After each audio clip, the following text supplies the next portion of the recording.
Hello, you're listening to Talk to Spirit Animecast. My name is Andrew, and I'm joined here with Chris. Yo. And I just scared him. It's like,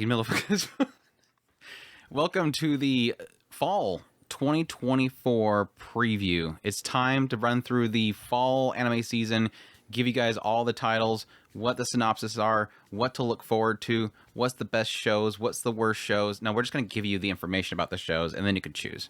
I already did my top 10 most excited of the season coming up, so if you just want that, that's that. But this is where you get the lowdown. This is where we're going to go through all, I think it was 63?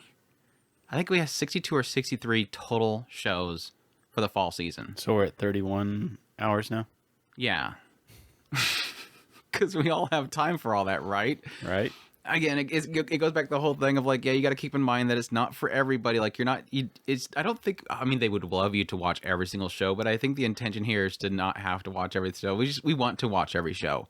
Yeah. Just so that we can find out all those gems in there. But again, we're at talkingspirit.com. That's where you can go for all of our links, social media links, ways to get a hold of us, ways to support us. If you're on YouTube right now, we got links in the description, ways to support us. If you're on Spotify, or whatever, you can get all that information there as well. But yeah, without further ado, we have way too much to go through, so we just jump right into it. We'll start off with the new series, then we'll go into the shows that are returning, and then we'll do a couple of shorts down there, and then we'll wrap things up.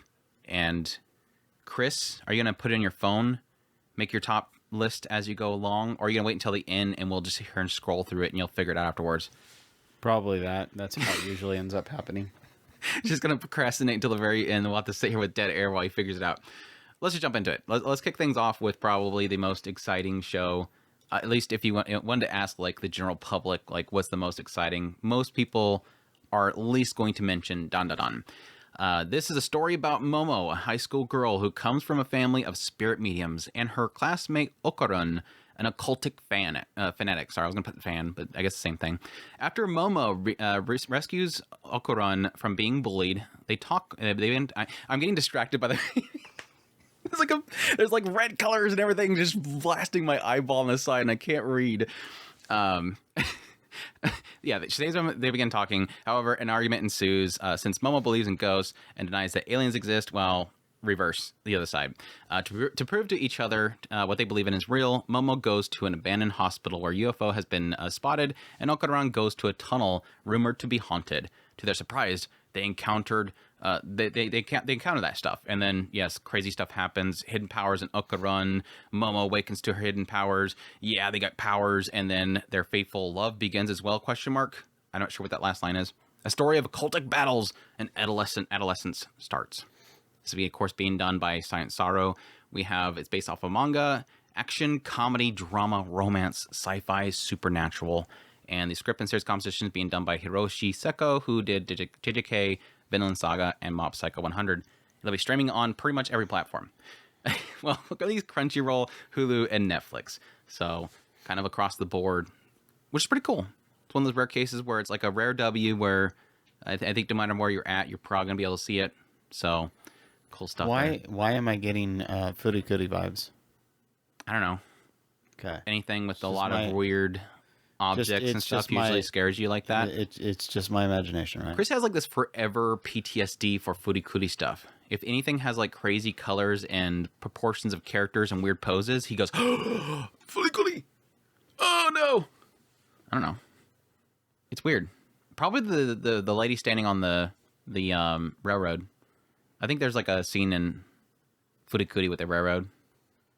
Anyways, I'm pretty hyped for this. I read, when it first got announced, I read the manga thinking, well, there was like a lot of controversy or question marks around, oh my gosh, it's probably gonna be censored.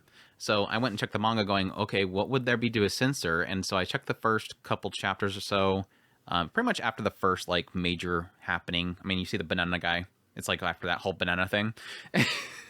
And that was a pretty good indication right there of like, okay, well, if they didn't censor that, I think we're pretty good. Like I'm seeing it in the PV. So I think we're good. I'm certain they'll probably censor something a little bit, but it looks like they're going to go all out. It doesn't seem like they're going to really hold much back, and that's the cool thing, because what I got a sense from the actual manga is like, this creator's crazy, and Science Saru is known for portraying crazy, and so I think it's going to be a pretty good match here. I mean, there's a lot of artistic choices that I think Science Sorrow does that I'm always mixed on. But at least we know that they're going to go and get pretty wild with this series, and I think it's a series that you could definitely go wild with. So I think the choice of a studio was really good for this, just based off the PV. Are you excited at all, or did Fooly Cooly scare you? Yeah, I see the director did Fooly Cooly. I'm just joking. I'm just saying that. Banana? Did you get the banana? I see a lot of sexual innuendos. Innuendos. Lots of innuendos.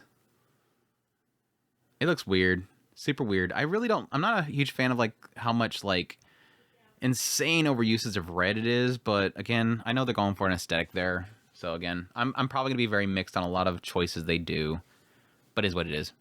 I'm guessing they're going, I don't know, based on the PV, it looks like they're going for the whole thing where like, I guess if it involves the paranormal, it'll be red, and if it involves like alien, it's blue. I don't know. We'll see. I'm guessing she's running to the aliens, and that's blue. Anyways, that's that. Any final words at all? You didn't mention if you were excited or not. I'm not sure. There you go. Let's go into the world of Uzumaki Spiral into Horror. 4-episode anime adaptation. It's only 4 episodes? I didn't know that. It's crazy. 4-episode adaptation. I mean, I guess there's not really much manga to work with. I have it right up there. It's like a tome like this. I don't think there would be much. 4-episode adaptation of it. I really need to adjust the brightness really quickly because this is bugging the hell out of me. I can't focus. It's too bright. Anyways. Kurozucho, a small fog town in the coast of Japan, is cursed. According to Suichi Saito, the withdrawn boyfriend of teenager Kirie Goshima, their town is haunted, not by a person or a being, but by a pattern. Uzumaki, the spiral, the hypnotic secret shape of the world. If it manifests itself in small ways, seashells, ferns, whirlpools in water, whirlpools in air, and in large ways. The spiral marks on people's bodies, the insane obsession of Suichi's father, the voice from the consola in your inner ear, as the madness spreads, the inhabitants of Kuzoshio are pulled ever deeper as if into a whirlpool from which there's no return. Studio Drive and Akatsuki, and the sources of manga, of course, by Junji Ito, who, of course, created Gyo, Tomoe, all that kind of stuff. So, but yeah, the director worked on Mushishi and Flowers of Evil. Serious competition. They worked on Takagi-san, Flowers of Evil, and Mushishi. So, are you getting vibes, Chris? Are you getting the vibes yet?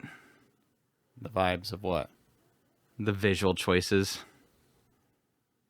That they're just turning it into a moving manga? No, I mean, yeah, they're definitely capturing that aesthetic and the cell shadedness of that black and white of his artwork. But I was seeing the CGI, lots of CGI, and I don't know. There's times where it looks almost rotoscope, and so that's kind of what I was getting like that. Oh my gosh, the same director that did Flowers of Evil. So I'm like, oh no, are they actually using rotoscope? Are you seeing rotoscope in there every now and then? I haven't seen it at all. I mean, I think they're using rotoscope with CGI, like in. I guess like motion capture is a better way of putting than rotoscope, but I have to admit that when I seen this trailer, I got mixed feelings because like I went in, I'm like, okay, whenever the characters turn, sometimes you can see that CGI. I'm like, ugh, but they got a good cell shaded there that makes it look like that black and white, sketchness to it. But then I'm like, but whenever it's like super creepy, obviously they're not going to render a super creepy character. They're just going to draw it, and those moments it looks good. But it looks good. I'm excited for it. I've been waiting for Junji Ito to get a really solid adaptation of one of his works, and obviously Uzumaki is probably one of his more popular actual writings. So it looks like they did a good job. Not sure why it took this long. It feels like they announced Uzumaki forever ago, and if they only did 4 episodes, why did it take that long to do that? Why did it take you so long to do 4 episodes? I know I'm hearing a lot of whispers of it being an Adult Swim thing. I'm not sure if that's true or not, but I'm excited. Are you excited, Chris? No. For swirly whirlies? You don't like Junji Ito? I haven't read any of it, and the only one that I was halfway interested in was the holes or the Oh, the one at the end of Gyo, or at least the Gyo manga here has it, the fault line or whatever. Yeah. I just like there's a lot of really good ones that I'm surprised they haven't adapted. I was really hoping like the Junji Ito collection that they would cover a couple of them, including that one. There's the Foundation one, which I thought was really interesting. The only one that I watched was like 1 or 2 episodes of the collection one, and I didn't much care for it. Yeah, like I said, like just not my thing. Like especially the earlier one just had that goofy kid that had like the curses and stuff like that. And it was like, this is like one of the stupidest ones. I don't know, maybe it's like super popular in Japan, but that was like, again, I was going through it and I'm like, these are like all the worst ones. I think the best one they had in that one was probably the comatose person. They did the mosquito one, which was kind of funny, but Junji Ito's always been like super good with like unsettling. Not so much like raw or like jump scares and gore. I mean, he's just kind of unsettling and I guess, yes, you can call it gore, but it's not really gore. It's just kind of like things getting twisted out of normality is really the best way to put it, I guess. So, like Uzumaki. Uzumaki gets twisted. Anyhow, I'm excited for it, so I'll definitely be checking it out. Again, it's only 4 episodes, so it's not like I guess he looks kind of CG now that I see it. Like I said, it's only like when the characters are far away. Like the characters that get seen a lot, obviously, because they're not going to make models for all these characters. Like this is drawn, this is not, that's not. Like it just kind of jumps back and forth. That's all drawn. But yeah, whenever it's something like super crazy, obviously they're not going to make a model for it. These characters coming in the room were definitely CGI. Anyways, that's Uzumaki. Blue Box. It's one of the Blue Box. Something that Chris will maybe finally be excited for. I'm going to like open up 50 million player windows before I close one of them. I don't need like 5 things playing at once. But no, Blue Box. Let's get into Blue Blocks. Blue Blocks? Roblox. Yes, Roblox. The adaptation of Roblox. Blue Box. Blocks. Blue Box. BOX. Do these Spores Cross lovers have a chance? You just know there's going to be a really good synopsis when it starts with a stupid question mark. Taiki Inoomata loves badminton, but he has a long way to go before he can reach nationals. When Taiki sees upperclassman Chinatsu Kano practicing her heart out on the girls' basketball team, he falls for her hard. After an unexpected turn of events brings the two closer together, sports might not be the first thing on their minds anymore. Could it be love? If you say so. That's not in the synopsis. I just did that. Studio is Telecom Animation Film. The sources of manga, romance, slice of life for the genres. We have the director that worked on Lupin the Third and Aikatsu the movie. We also have the series composition being done by the person that worked on Pseudo Harem and Apothecary Diaries. And this will, unfortunately, unfortunate for some people, be on Netflix. So a Netflix show. I'm thinking they might be doing episode releases. I don't know. They've been doing pretty good about doing simulcasts anymore, so I'm hoping they're not going to do a full drop. I think this should be a episode. We'll see. Anyhow, Chris, what are you thinking? Are you excited? I was excited until you said Netflix. Netflix. What's wrong with Netflix, Chris? There's only one way for me to get Netflix shows. And it ain't by having streaming on their platform. Clearly. Anyways, I've been excited for this one. It looks freaking beautiful. It looks really good. But no, I've been excited for it just because I think when they first announced the adaptation, several people on our Discord were just like super fans of the original source material. I've heard nothing but good things about the source material. So,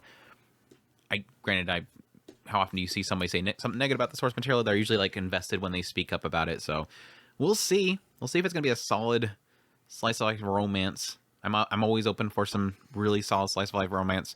So I'm already seeing the gymnastic girl as being the third wheel. So that's the sucky part. That's the only thing that I don't like about the trailer is I see this girl and she's got the gymnastics going and I'm like, oh wow, she's really cute. And I'm like, oh no, she's looking at him. And we're going into love triangle territory. No, girl, don't do it. Girl, no. Run. I see her in the key art. She's in the key art too. Look at this, Chris. Look at this. Look at this, Chris. Look at that look. Gee. And look, she's not right here. See, these are the two main characters. These are the ones that are actually in the synopsis. See, this is probably Taiki right here, and this is probably Chinatsu. Do you see her, this girl? Who's this girl, Chris? I don't know, because she's not in the synopsis. Do you think that she got a chance? Okay, I'm not going to watch this show. I've decided. The cute gymnastic girl. She's probably a childhood friend. Just to rub the salt. Shut up, Chris. You know she's gonna rub the salt. You know it, and you bet she joined gymnastics just so she can hang out with him after school, and he doesn't even pay attention to her. It's over. We've already called the entire story, but she cries, so he likes her. Screw this show. Blue box F. I don't even have to watch the show. No, you know why he fell in love with her. Why? Because after he watched her play basketball, she went and sat on the thing and she did the ear thing. Oh, the ear thing. Yeah, and that's how you know that he's gonna fall in love with her. Doki doki, doki doki. Anyways, that's Blue Box. You Are Miss Servant is our next one, or Kimi wa Meido-sama. This is our first title that has a Japanese title and an English title. That's crazy. This is a story of a maid who is all alone in the world, but who finally finds a family. Told from young that her only worth is as a killer. Yuki. Sorry. She's sorry. Yuki had known nothing else except for cold efficiency and following orders. Now that she has a chance to leave her past behind, she arrives at the doorstep of Hitoriyoshi Yokoya. Yokoya. I don't think I've ever heard the name Yokoya. Asked to be an employed as a maid? ? Thus begins the journey of former assassin learning what it is to be normal. It's being done by Felix Film, based on a manga, and the genres are comedy, romance, slice of life. Director is Ayumu Watanabe, who did Summertime Render, Komi-san Can't Communicate, and series composition by Deko Akayo. So good stuff there. You excited, Chris? You excited for another maid show? It's been a while since we had. What was the last one we had? Was the Ayashi one? That my maid I hired recently is suspicious. I think that was our last Maido show. Yeah. Except for Doom Boy. Doom Boy. Yeah. Oh, Duke of Death? Yeah. Yeah, we had that last season. Yeah, that's right. Or the last season of that, which was like, what, 2 seasons ago? Yeah, we don't really have much of a PV to go with, but it has some really beautiful shots. She looks definitely gorgeous. I'm going to assume, what do you think? Is she going to be, do you think she's going to be trying to run away from being an assassin? She just chooses the first, maybe she ran by him at some point. He was kind of nice, or he helped some old lady. So she's like, I'll follow him home, becomes his maid.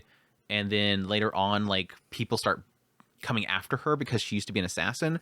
Or do you think he's her target and she chooses to give up on being an assassin because he's her target? Which one do you think it's going to go for? Because, she's still practicing. But that could be a habit thing.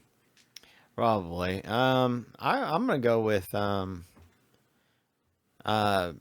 probably just popped in and then people are trying to finish her off and she's just too good. She's too good. I definitely find her character design to be kind of unique. Yeah. His looks very generic. Her design. His looks kind of generic, but hers looks very unique. I'm for it. I don't know. I'm curious if it'll actually be an interesting show, if it's going to be a kind of a throwaway, but it's got me already with the Maido girl. She looks really cute, so we'll see. It's You Are Miss Servant, though. And that'll be on Crunchyroll. Loner Life in Another World is our next one. We have our first isekai, Chris. It took a while, but we finally got to our first isekai of the season to go through. When a acerbic loner, Haruka, gets transported to another world with his classmates, he's not big on adventuring, but he wouldn't mind some cool magic of his own. Unfortunately, the magic powers are first come, first serve, and by Haruka's turn, there is nothing good left to choose from. Now he'll have to take on the fantasy world the hard way, with a hodgepodge selection of bizarre skills, and with all the girls in class tagging along. It's being done by Hayabusa Film and Passione, based on a light novel action-adventure fantasy. It'll be on High Dive. So, what are you thinking, Chris? Are you for dude with hodgepodge skills saving all the waifus from his school and them all falling around like they're in love with him? Sure. I'm all for it. Yeah, this was one of those ones where it's like, yeah, we'll see. Like, I have zero expectations for this one. I mean, we had that one show a while back with the VR MMO junkie guy, where he like just purposely chooses all the worst skills and then they become like overpowering. I don't know. This might actually do something clever with it. I usually don't find them to do anything clever with that stuff anymore. The whole like the weakest skill person, and that somehow they figured out some OP way of using it. But we'll see. I don't really find the character designs to be too jump out at me. They look very kind of generic, but like even the girls don't even look like they're very individualized. So we'll see. It could be fun. Doesn't look like it's that crazy animation either. So it's alright. It's alright. It's a loner life in another world. We'll see. All right, I did put this in this list. I know it's technically kind of returning, but it's not returning, but it is returning. It's just a remake, so it is what it is. But yes, we have Ranma. Ranma's coming back. We all knew it was coming. Once we seen Urusei Yatsura, we knew it was coming. It's just a matter of time. But yes, a new anime adaptation of Rumiko Takahashi's Ranma 1/2. The Disney version, pretty much. It's the Disney version. Wait, what? I just call it the Disney version because it's obviously not going to have any lewds. It's going to be it's not going to have nudity, obviously, anymore. Ranma Satome and Akane Tendo of Tendo Dojo are betrothed to each other by parents. But Ranma faces a unique problem.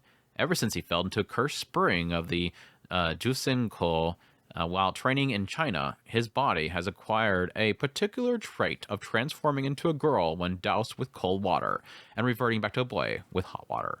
Get ready for the slapstick, action-packed rom-com featuring Ranma, Akane, and a vibrant cast of unique characters. Of course, being done by Studio Mappa this time, based off of a manga action comedy romance. The only thing that will salvage this show is we have to have the Baka song.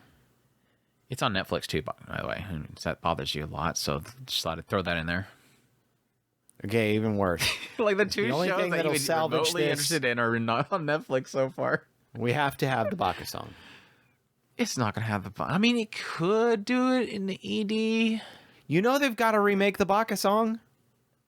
I could see it being like, you know, like maybe 12 episodes in or something like that out of nowhere, just pops in on the ED.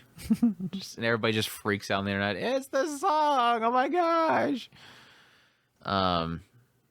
No, I was saying this to a lot of people before. It's like, yeah, obviously there is just like with Urusei Yatsura. It's like, man, I grew up with these shows. I remember it being like, holy crap, it's got like, you know, nudity and stuff like that is so like wrong. But and I had a problem with Urusei Yatsura and the idea that like, crap, there's just no more nudity anymore. Like they just completely took that joke out of it. Like it's just no longer a thing. The lewdness and the ecchi nature of the show has just been removed. I don't know that bothers me as much with Ranma, because at least with Urusei Yatsura, it was like, that was a lot of the comedy was the etchiness.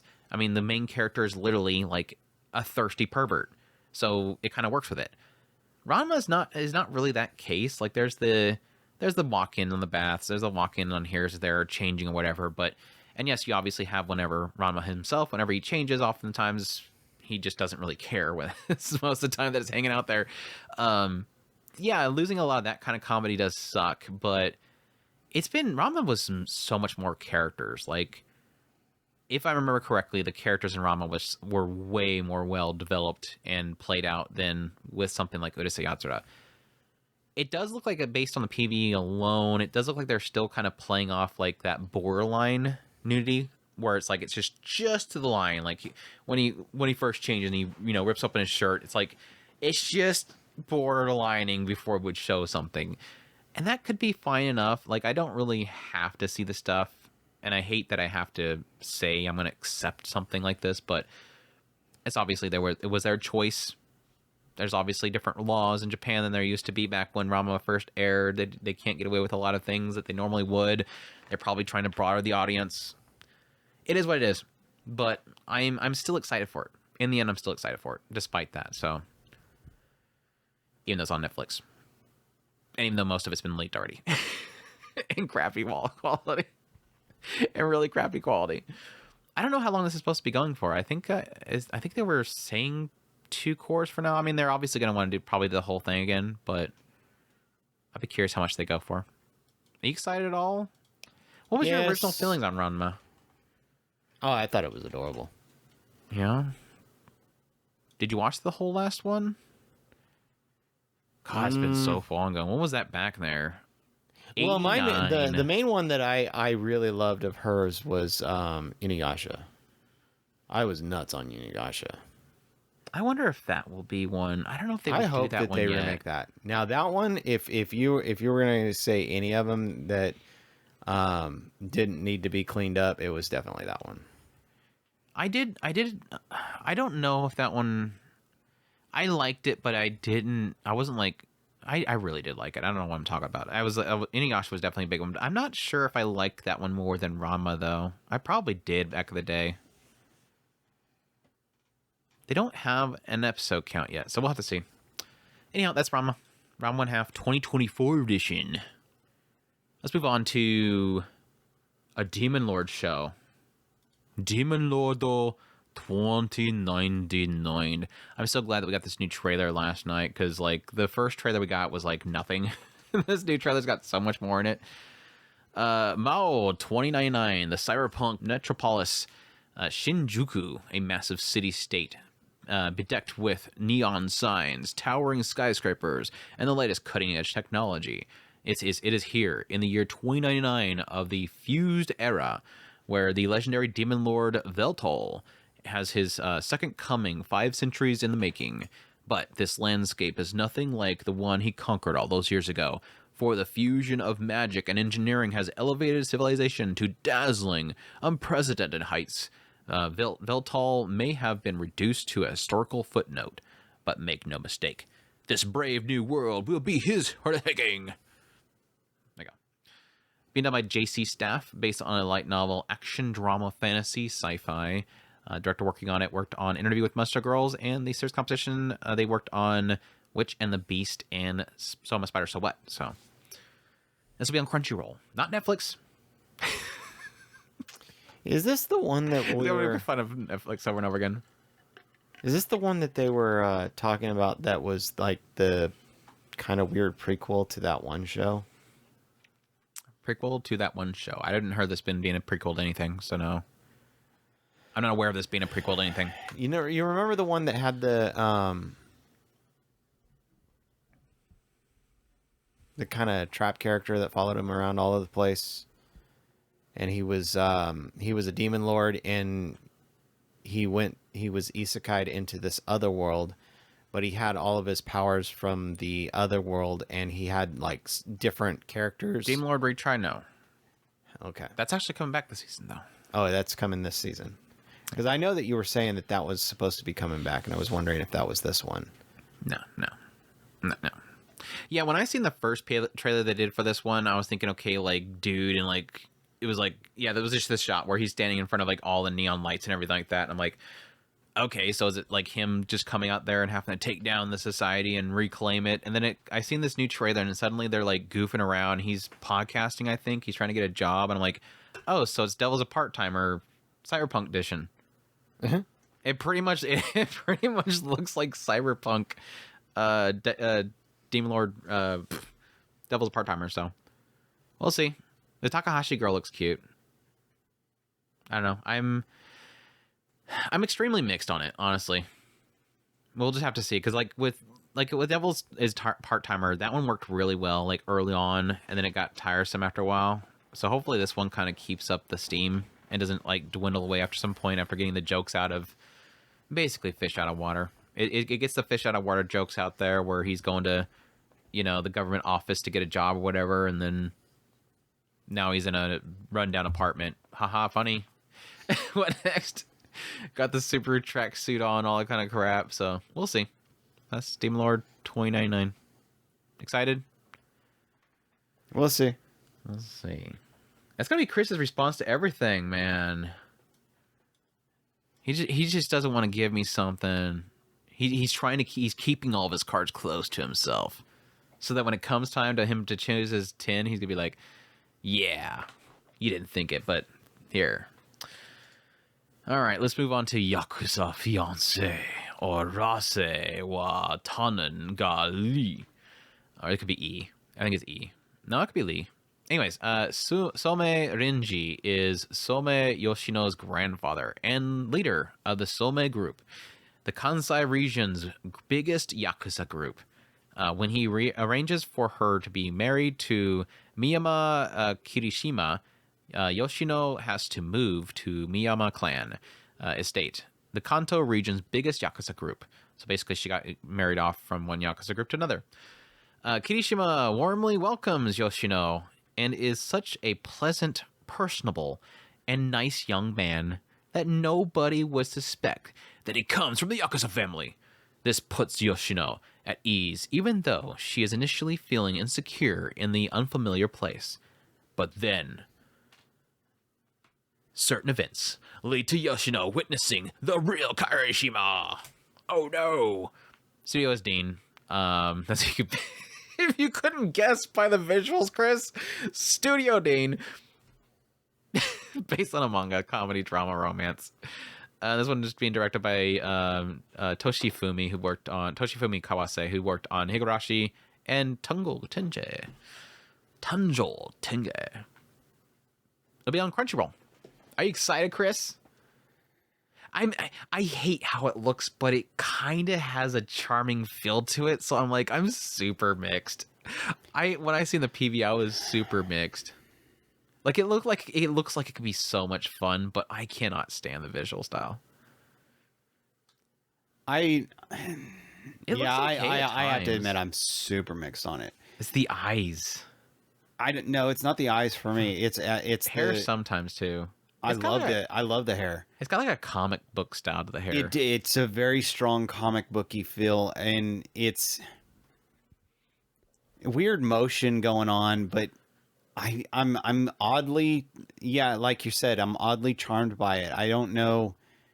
I hope that it works as good as it kind of feels like it should. I actually really kind of want this one to work. Because she looks like a Spitfire at times, where it's got that whole kind of thing where it almost looks like the two of them are kind of flopping the top-bottom thing. Like, sometimes she looks like very passive and fragile, but other times she looks like she's just a Spitfire.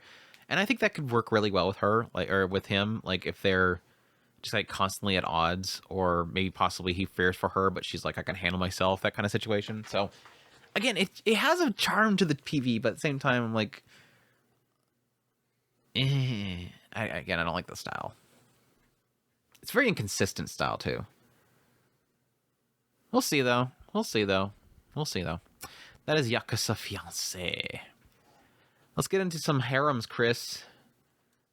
Well, I think this is probably one that... Well, I mean, there's some obvious, like, isekais and stuff like that with harems in them, but I think this is our first, like, seemingly full-on harem show to go through, but that is Tying the Knot with the Amagami sisters. It's been a while since we had like a full-on, well, I guess it was the ecchi one that we had a while back, a full-on like guy stumbles into shrine maidens and he has to marry one of them. He's staying at a shrine, he has to marry one of them. Shocking storyline, right? Anyways, Amagami Sanshi no Inmusube. This one is Yuru, I guess it's Yuru. Yuru Kamihate is a high school student striving to enter Kyoto University's medical school. After being raised at an orphanage, Yuru is taken in by chief priest at Amagami Shrine, where he begins to live as a freeloader and to cohabit with Yae, Yuna, and Asahi, the three beautiful shrine maiden sisters. What's more, the condition he must meet in order to live at the shrine for free is to, guess it, Chris. Mow the lawn. Yes, mow the lawn of the family inherited shrine. Now marry into the family and inherit the shrine. How will Uru challenges overcome his marriage meetings with 3 sisters, as well as many challenges that Amagami Shrine faces, question mark. So begins the miraculous rom-com about living under the same roof with 3 shrine maidens. Oh, I get it. What? He's tying the knot, so he has to help them knit. Yes. I mean, you see those massive threads they have on each one of them, and how they're tying it around their wrists. It's obviously for Knitting. Yes. I have no expectations for it. I honestly, the big kind of push away when I watch the PV is the guy looks like a jerk. I mean, it's obviously to create that kind of tension so that he doesn't immediately fall in love with one of them. You got to create that like tension where he's kind of a jerk, and then this one girl's like, I hate him. He's here punching things and wanting to stab a little voodoo doll or something like that. I know what they're obviously going for there, but I don't know. I really don't like his character. I'm not really much for the put offish guy right off the bat, but the girls look cute, so we'll see. Obviously, we already know which one's gonna win. It's the red-haired girl because she's the most like combative early on. But who knows? Is she on the cover art? She's in the middle. She's in the middle. Like there's just like 3 like frames separated by the threading needle or the threading yarn, and she's in the middle. So obviously she's got to be the one. I'm sure she's probably on the first cover art. What's your thoughts, Chris? Excited? This one, yeah. No, not that one. I don't know. It looks cute. I'm definitely gonna give it a shot. Hopefully it'll pull it off. But sadly, you don't see any of the ecchi on the PB. I don't know. There's got to be ecchi. Like first right off the bat, he first arrives there and walks in on one of them. Obviously. And you think the red hair girl's gonna be the one that's gonna win? Yeah, because she's the most combative. The other ones look like they're too accepting. Can't have that. Can't have that. Anyways, that's tying the knot with Amagami sisters. We'll see. All right, Chris. It is time for spoilers for people that didn't watch my top 10 video for most exciting of the season coming. My number 1 pick on that video. Time to talk about that one. That is If My Wife Became an Elementary School Student. Or Suma Shogaku Yes, I'm excited about it. Naru. The trials and tribulations of a single father who one day meets the reincarnation of his deceased wife. That's it. Done by Studio Signpost, based on a manga, comedy, drama, romance, slice of life. Director worked on Oku, Divine Gate, and Arslan Senki. We had the talented voice of Aoyuki, too. So excited, Chris? I already said that. I don't know. I was too busy talking. I didn't hear what you said. Yes, I'm super excited about this. I already heard you talking about this one. I love the concept, love the idea about it. Yeah, super excited about this. Yeah, for those that missed my explanation for the last 2 times, when the PV for this one dropped, we had like obviously a controversy created on the internets where everybody's going, "Oh my gosh, how could they adapt an anime about a guy that loves an elementary school student?" And I agree, it's a dumb title. There's a side of me that's like, I kind of wish that it wasn't titled what it was in English, especially, but it is one of those things where it's nothing like that. Like, it's not about a guy falling in love with an elementary school student. It is about a family losing the mother of the family and how they never recovered. The father never recovered. The daughter never recovered. This is a massive loss. It was one of those kind of, I mean, nobody, foresees the death of somebody, but it was just bam, it happened. And thus there's a lot of regret, a lot of things that he wished that he could have done with his wife before she passed away, all that kind of stuff. It's about loss and lack of recovery.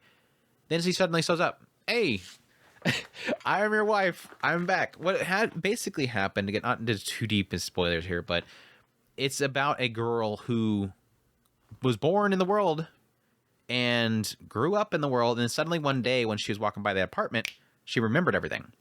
So she goes up there going, man, I just recall everything, and she's had a life before this. And so that gets in that details about the fact that she can't really come there all the time. And yes, for people that are afraid of the whole thing about him falling in love with her or whatever, it's like, it literally says, this can't happen.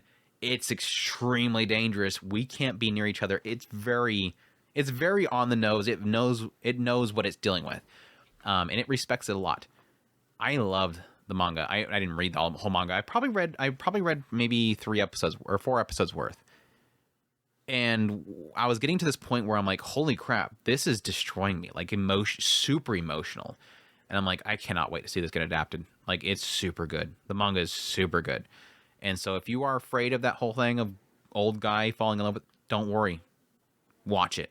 It's super good. It's super family. So it's about the family. I'm super excited. Like I said, I think this one's going to be probably my top. I'm already calling it. It's probably going to be my top of the season next season. For new shows, definitely. Super jazzed for it. And they could not have chosen a better Seiyu. Like, Aoyuki with that little snotty kid. What the hell are you doing? Get your act together. Daughter, what the hell are you doing? You ain't got a husband yet? Like, she just comes in the show yelling. I'm like, Aoyuki was perfect. Like, you got the kid voice in there, but that raspiness, like, she's a mom just saying, get your crap together. What the hell are you guys doing? It's like a mom showing up after a long time being away on vacation. She's got a clean house. I love it. So super excited. If my wife became an elementary school student, what is the raw Japanese of it? I wonder. I'm very curious if it's just maybe just a bad choice for the wording for the translation. My wife will become an elementary school student. Yeah, it's pretty on the nose. It's pretty on the nose, apparently. Let's see what Deeple would say. Wife entering elementary school. I guess not much you can do with it. I'm not bothered by it, but it is one of those things, like, it sucks that people just get the wrong impression just based off a title anymore. It's like, I don't want them to change it, but at the same time, people just people just see they see the cover and they go, that's what it is. Anyways, we'll move on. Orb. It is time for Orb, Chris. It's time for Orb. Are you ready for Orb, Chris? Were you excited for Orb? I don't know if we talked about Orb before. It looks like it's on self-care. Oh, on modeling self-care by Sensodyne. There you go. Should I skip or should we watch the rest of this? I'm not interested in this one at all. All right, we'll skip over to... Well, I guess we'll watch Orb. On the movements of the earth, or Chikyo no Undo ni Suite. The setting is 15th century Poland. It was a time when heretical ideas led to those who possessed such a mindset to be burned at the stake for their beliefs. The protagonist, Raphael, a child prodigy, is expected to major in theology, the most important subject at the time. At the university where he plans to skip a grade, one day, however...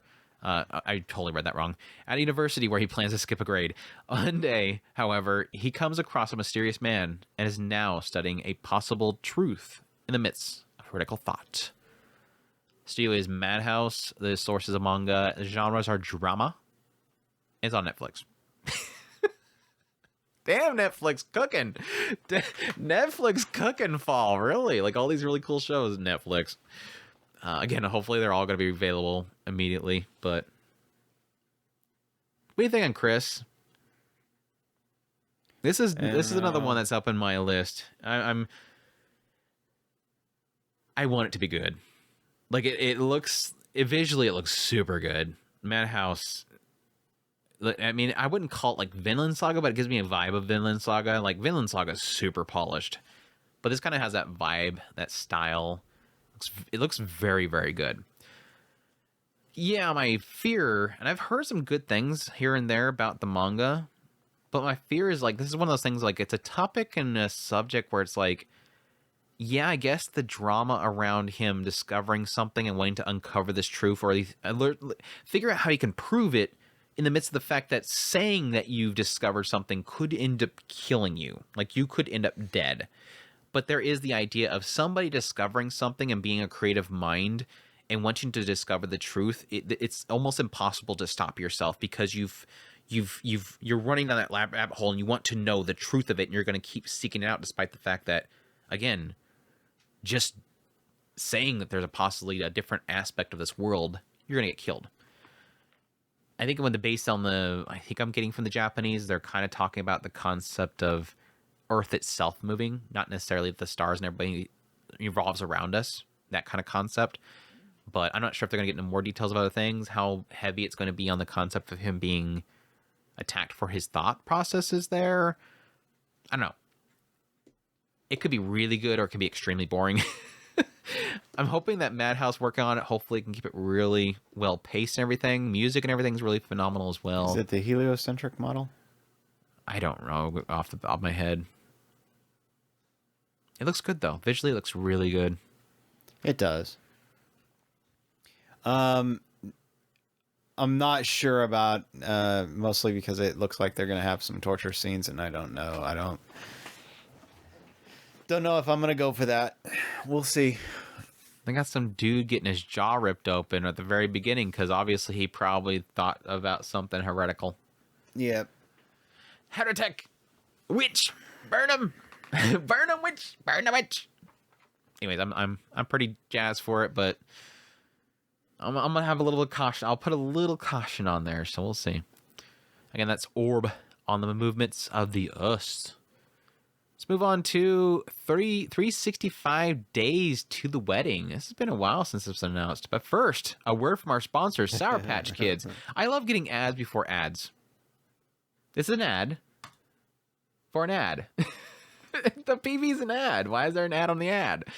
Anyways, 365 days to the wedding, or Kikkon Suru te Honto desu ka? 365 days to the wedding. Or Takuya and Rika are co-workers in a travel agency in Tokyo. They're both single, but they don't mind, since they're introverts and had fulfilling lives at home.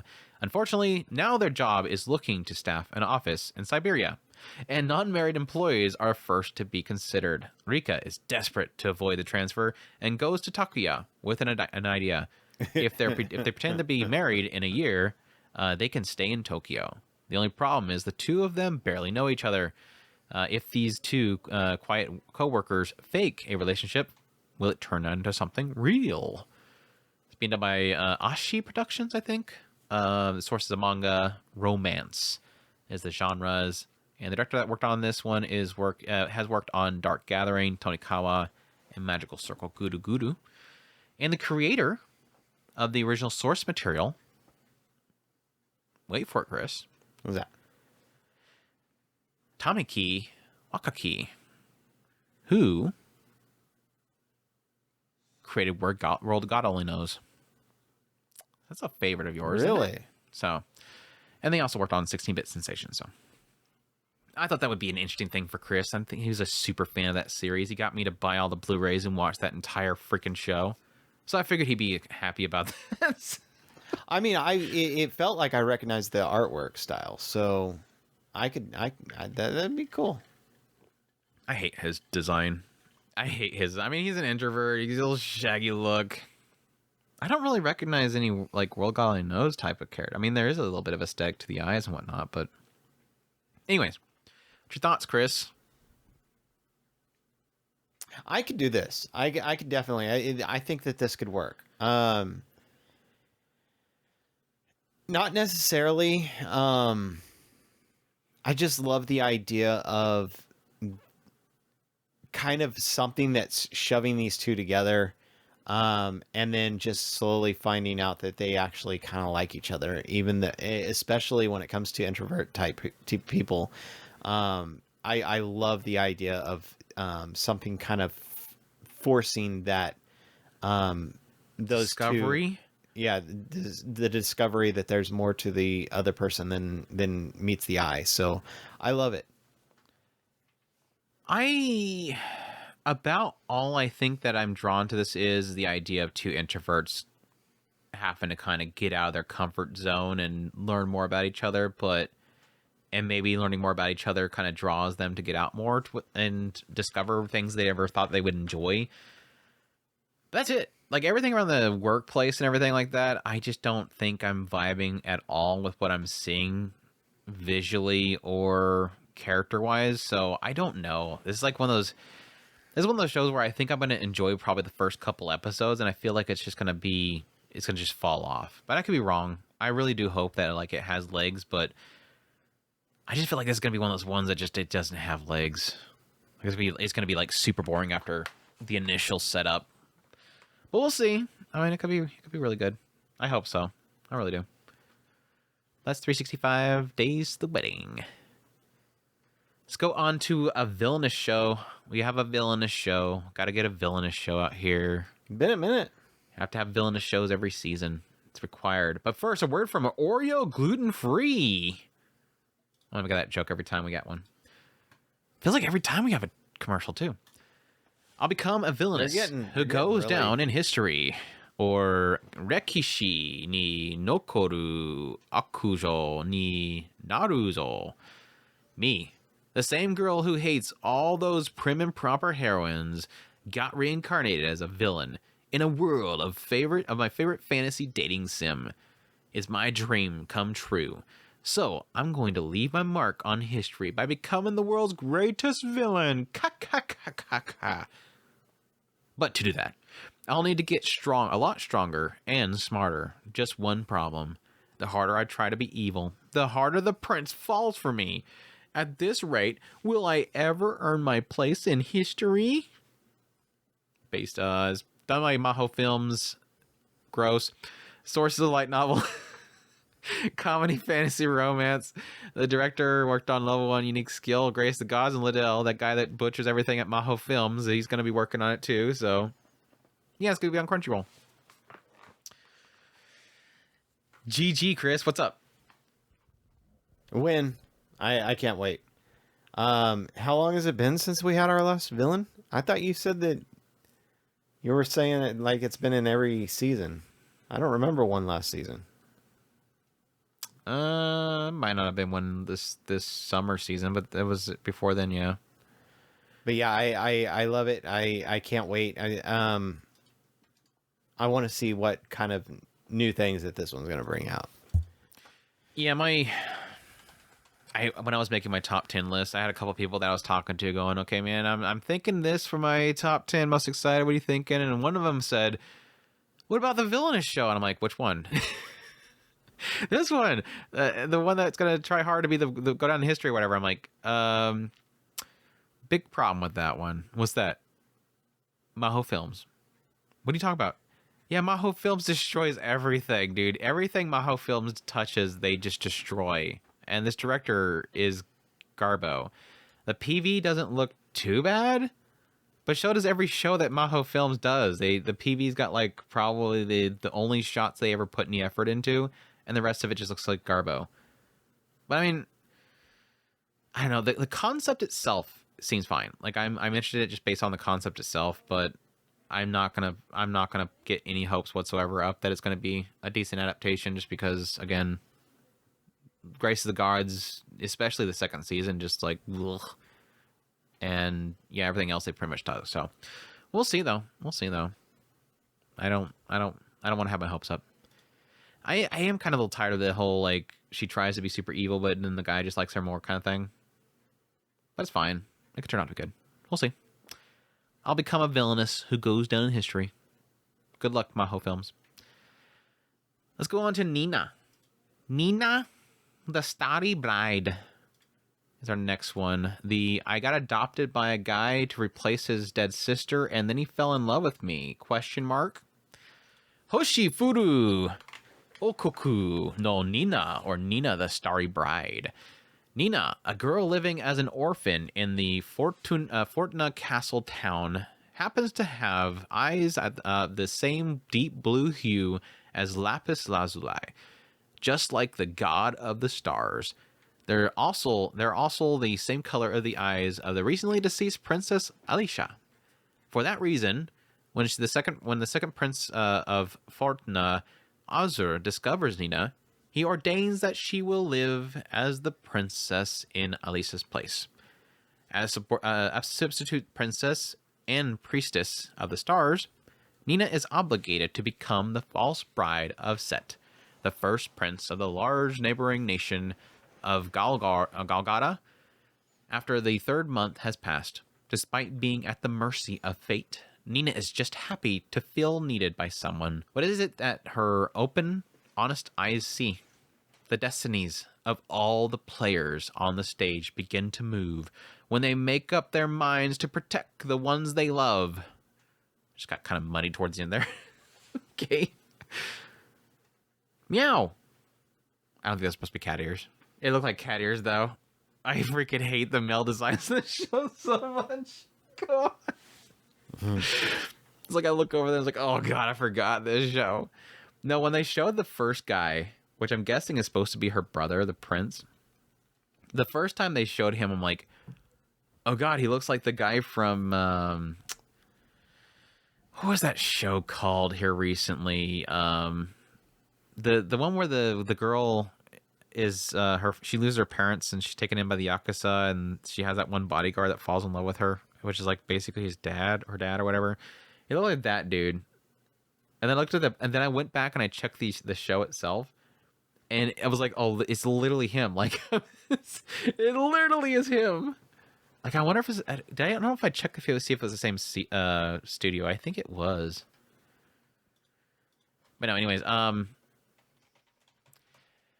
super mixed on the show. Like, I don't like this style of the male characters. I'm not sure if I like how the PV has portrayed the story. The synopsis sounds solid, but I'm just not vibing with the PV at all.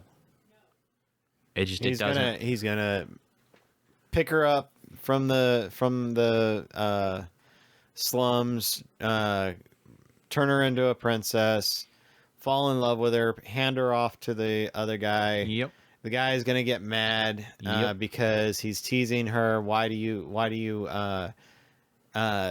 seem so damn protective of your sister? And he's going to be kind of torn in between it, and he's going to go, is she really your sister? Because if it's not really your sister, then then this is a betrayal, blah blah blah, and then he's going to be conflicted about whether or not he wants to tell the truth. I was following you for a while there. He definitely gonna want to bring her back, though. He's gonna totally fall in love with his sister. Mm-hmm. And he can't say anything because it's not his sister. Or he can't say anything because he can't reveal that it's not his sister. Exactly. That's what I was saying. And they're gonna be flexing their male charms at each other. The two guys are gonna be flexing their hotness at each other until one of them wins. And then they turn around and start fall in love with each other, and yeah, the guys start kissing, and she's like, "I'll just be over here. You guys enjoy. I'm gonna go back to the orphanage. Take care." But she won't be wanted there. That's fine. I'm good. Later. Peace out. Anyways, that's Nina, the Starry Bride. Braido. Let's move on to the healer who banished from his party. We got to have a guy banished from the hero party show. Here's our banished from the party show. The healer who was banished from his party is, in fact, the strongest. Shocker.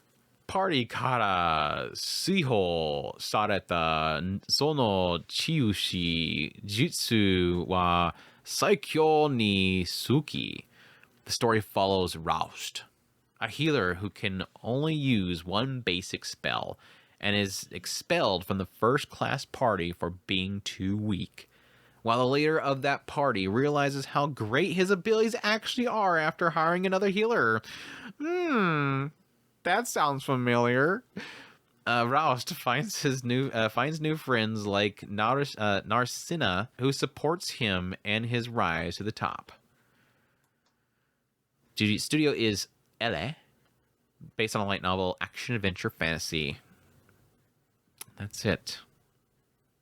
So guy, been tough times, finds new party, surrounded by waifus, and goes out on adventuring again, rediscovering himself after getting a party of nothing but chicks and one dude. That's probably a chick too. What do you think? You think that guy on the left is a chick too? The kickboxer cute. Chick's cute. I don't know, any excuse to have a harem. I'm all for it. Do you think? Am I on base? Where's it at? Where's that shot at? The whole harem. Where's it at? There it is. Yeah, that left one's gotta be a chick. That's gotta be a chick. Nah, he's just a puppy dog. He's that guy. That guy. He's the one so that the chick on the right, who's a Fujoshi, is probably gonna be like, oh man, I bet they're probably taking a bath together. And she just this one over here fantasizes the two of them together. I don't know. It's got like a Rem looking kickboxing chick. I'm on board with that, but there's another one I have zero expectations for. It doesn't look the most incredibly animated. Probably won't be much to look at, but we'll see. I've heard a couple of decently positive things about the source material, so we'll see. That is the healer who was banished from his party is, in fact, the strongest. What do you think his ability is? So they can only use one basic spell. Do you think it's probably like some kind of self-enhancing or something, maybe? Does it show anything in him do anything? I've seen him glow once, right? I don't know. It doesn't really show much. We'll see. We'll see what his OP ability is. If he only has one ability and they don't realize how great he is until he leaves the party, that means that he used the ability on them. And if he was supporting them in a really good way, then it makes people believe it's some sort of healing ability. I wonder if it'll be like some sort of like he takes the damage himself or something. I don't know. We'll see. Maybe some kind of super regen. Yeah, it could be a region ability. I can see that.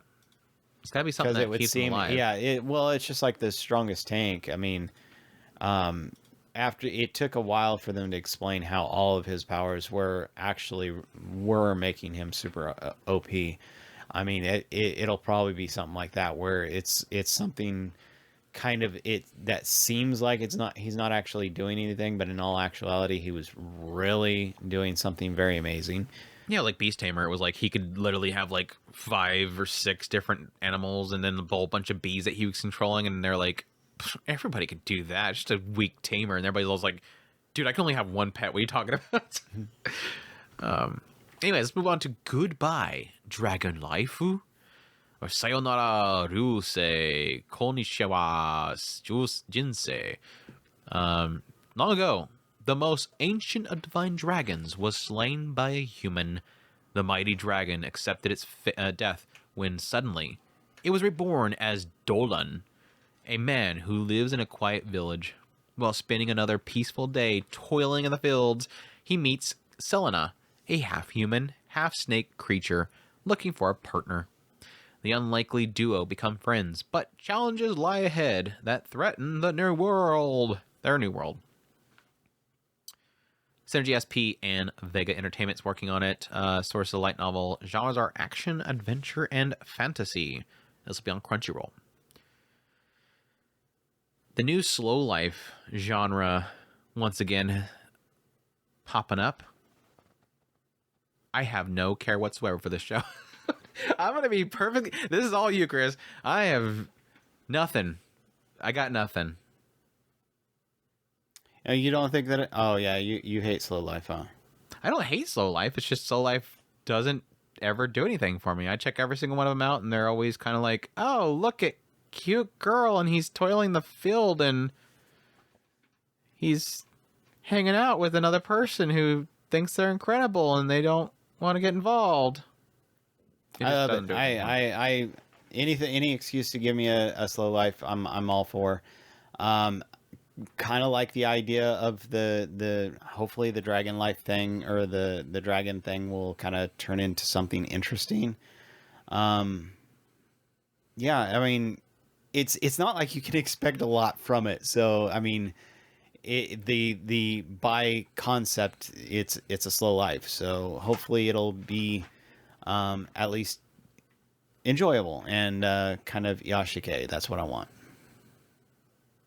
Yeah, I get the whole like concept, like some people say like I just want to chill and turn off my brain and relax and watch the show, but it's like I can do that with all the shows, so I don't really need quote unquote slow life toiling the field to do that for me. So we'll see. It looks like it has some other characters that are fighting and stuff like that, so I'm sure that there's gonna be he's probably gonna get pulled into things. It kind of implies that at some point. So usually they, as much as they want to make it into a slow life, they end up for whatever reason, falling into having to involve some kind of action.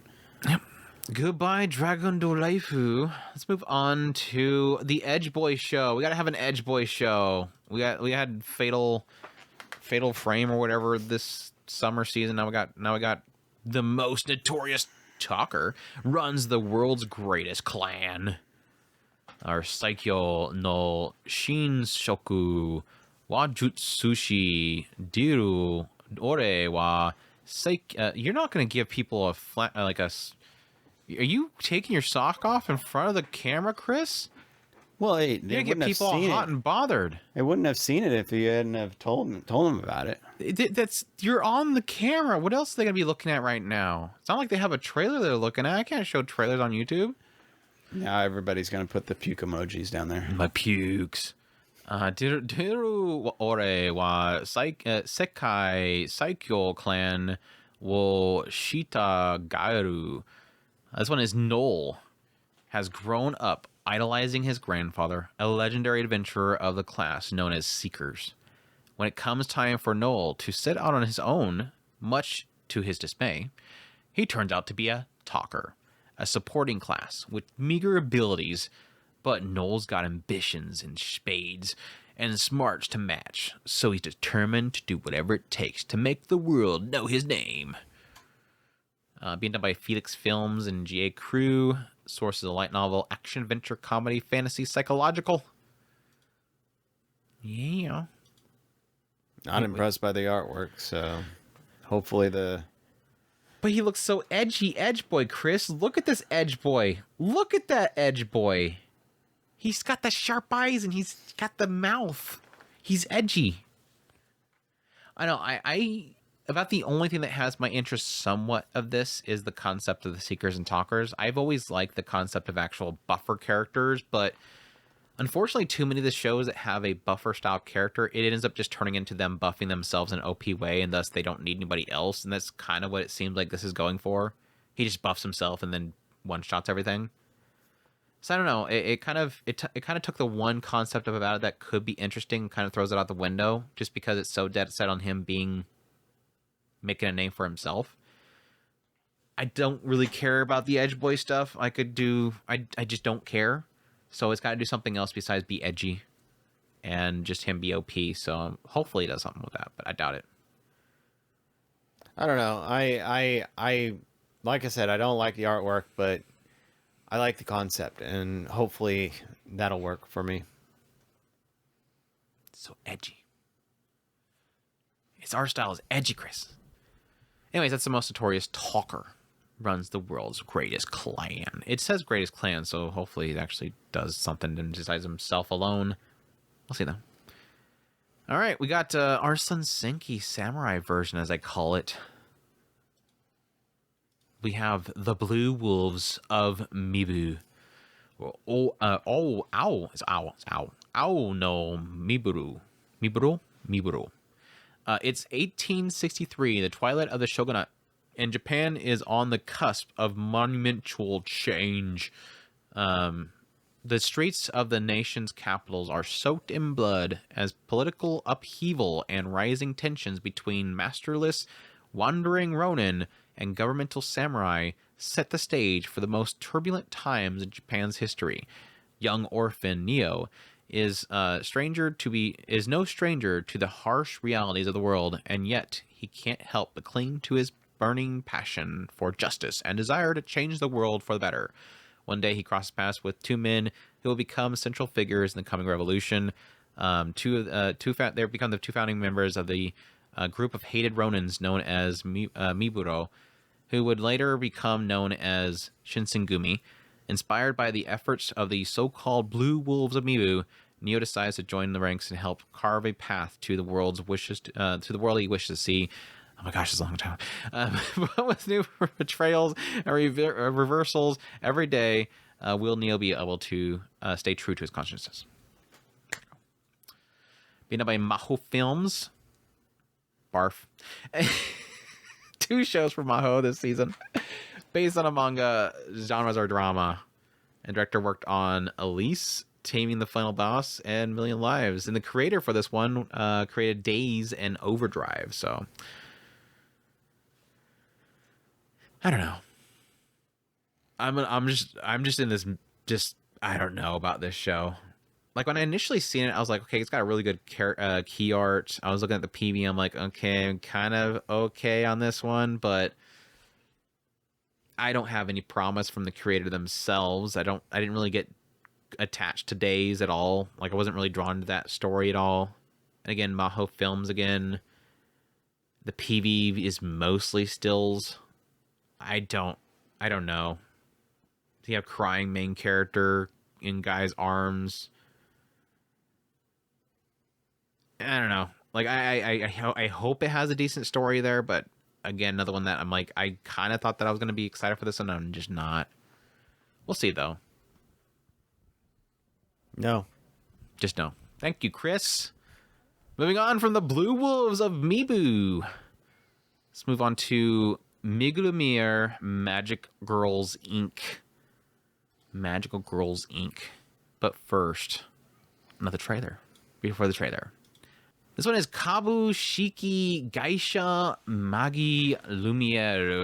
Magical girl, a profession that undertakes the work of exterminating a kind of natural disaster called Kai. Kana Sakuragi, a female college student who struggles with job hunting, is picked up by Magical Girl startup company, and Magical Girl work life starts now. That's it. Being done by JC Staff and Moe. There's like 6 shows this season that JC Staff's working on, so I hope none of these blow up. I got 6 shows being done by JC Staff.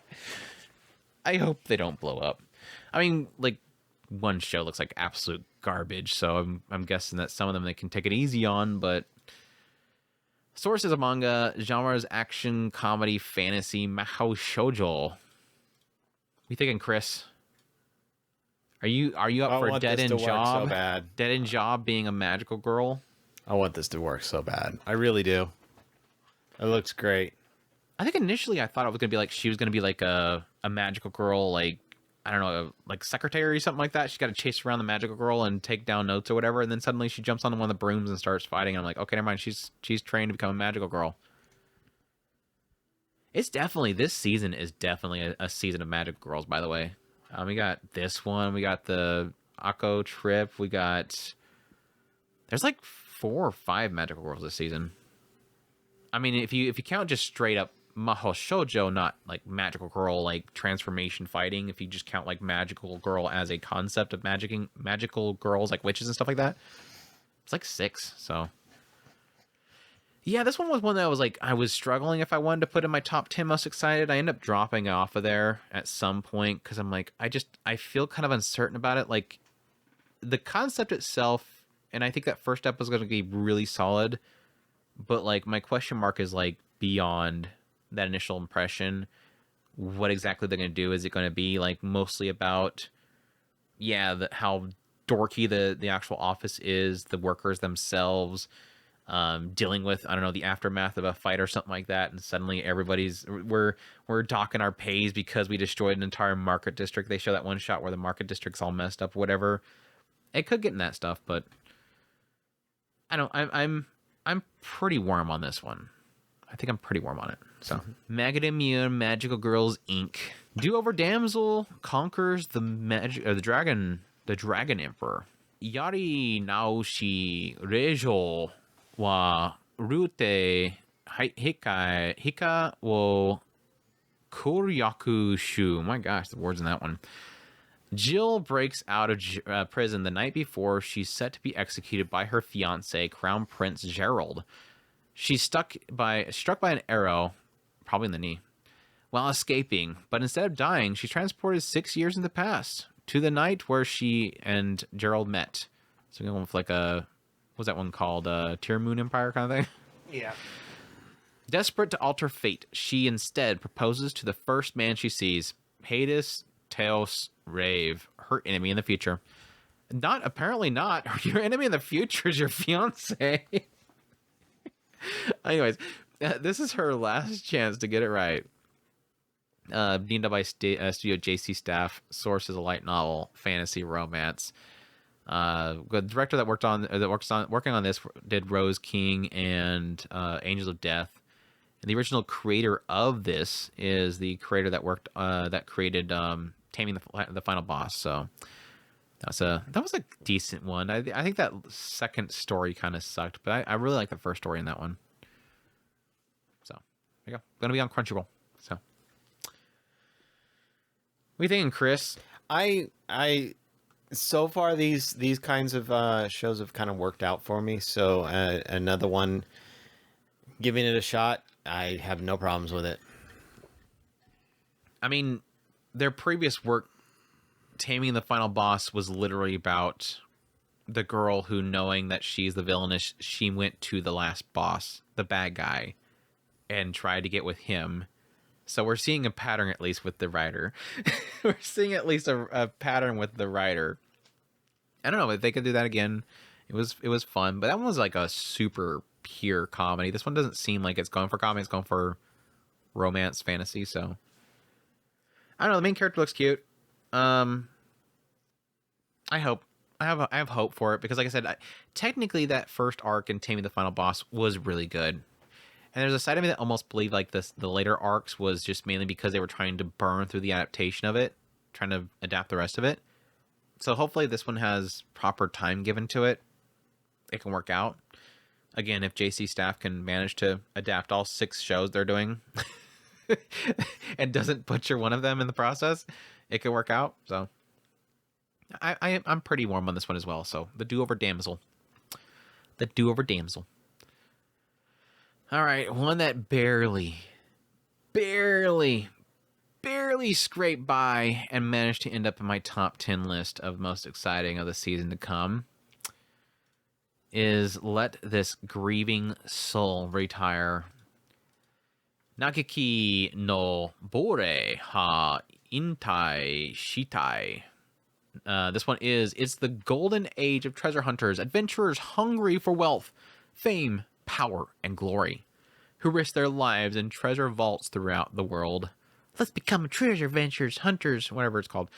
Cry is and his childhood friends swore to become the greatest of them all, but that dream should have died the day Cry realized that he wasn't cut out for the job. Yet expectations continued to mount, right along with Cry's fear of his life. While his childhood friends climb closer towards their dreams, this grieving soul has one simple wish: to pack it up all and retire. Studio is ZOG. Source of light novel. Genres are action, adventure, and comedy. And since competition, they worked on Duke of Death and Maid and Danmachi. So there's that. What are you thinking, Chris? Did you like them thighs? Did you get the thighs? I love them thighs. Did you like the Did you like the thighs? Totally not the reason why I put it in my list is the thighs. Oh, we know that's why you put it in the list. thighs. I don't know what you're talking about, Chris. What are you thinking? So he's a treasure hunter who wants to retire but can't. I think so. The impression I'm getting from the PV, at least, kind of leads me to believe a fake it till you make it kind of guy.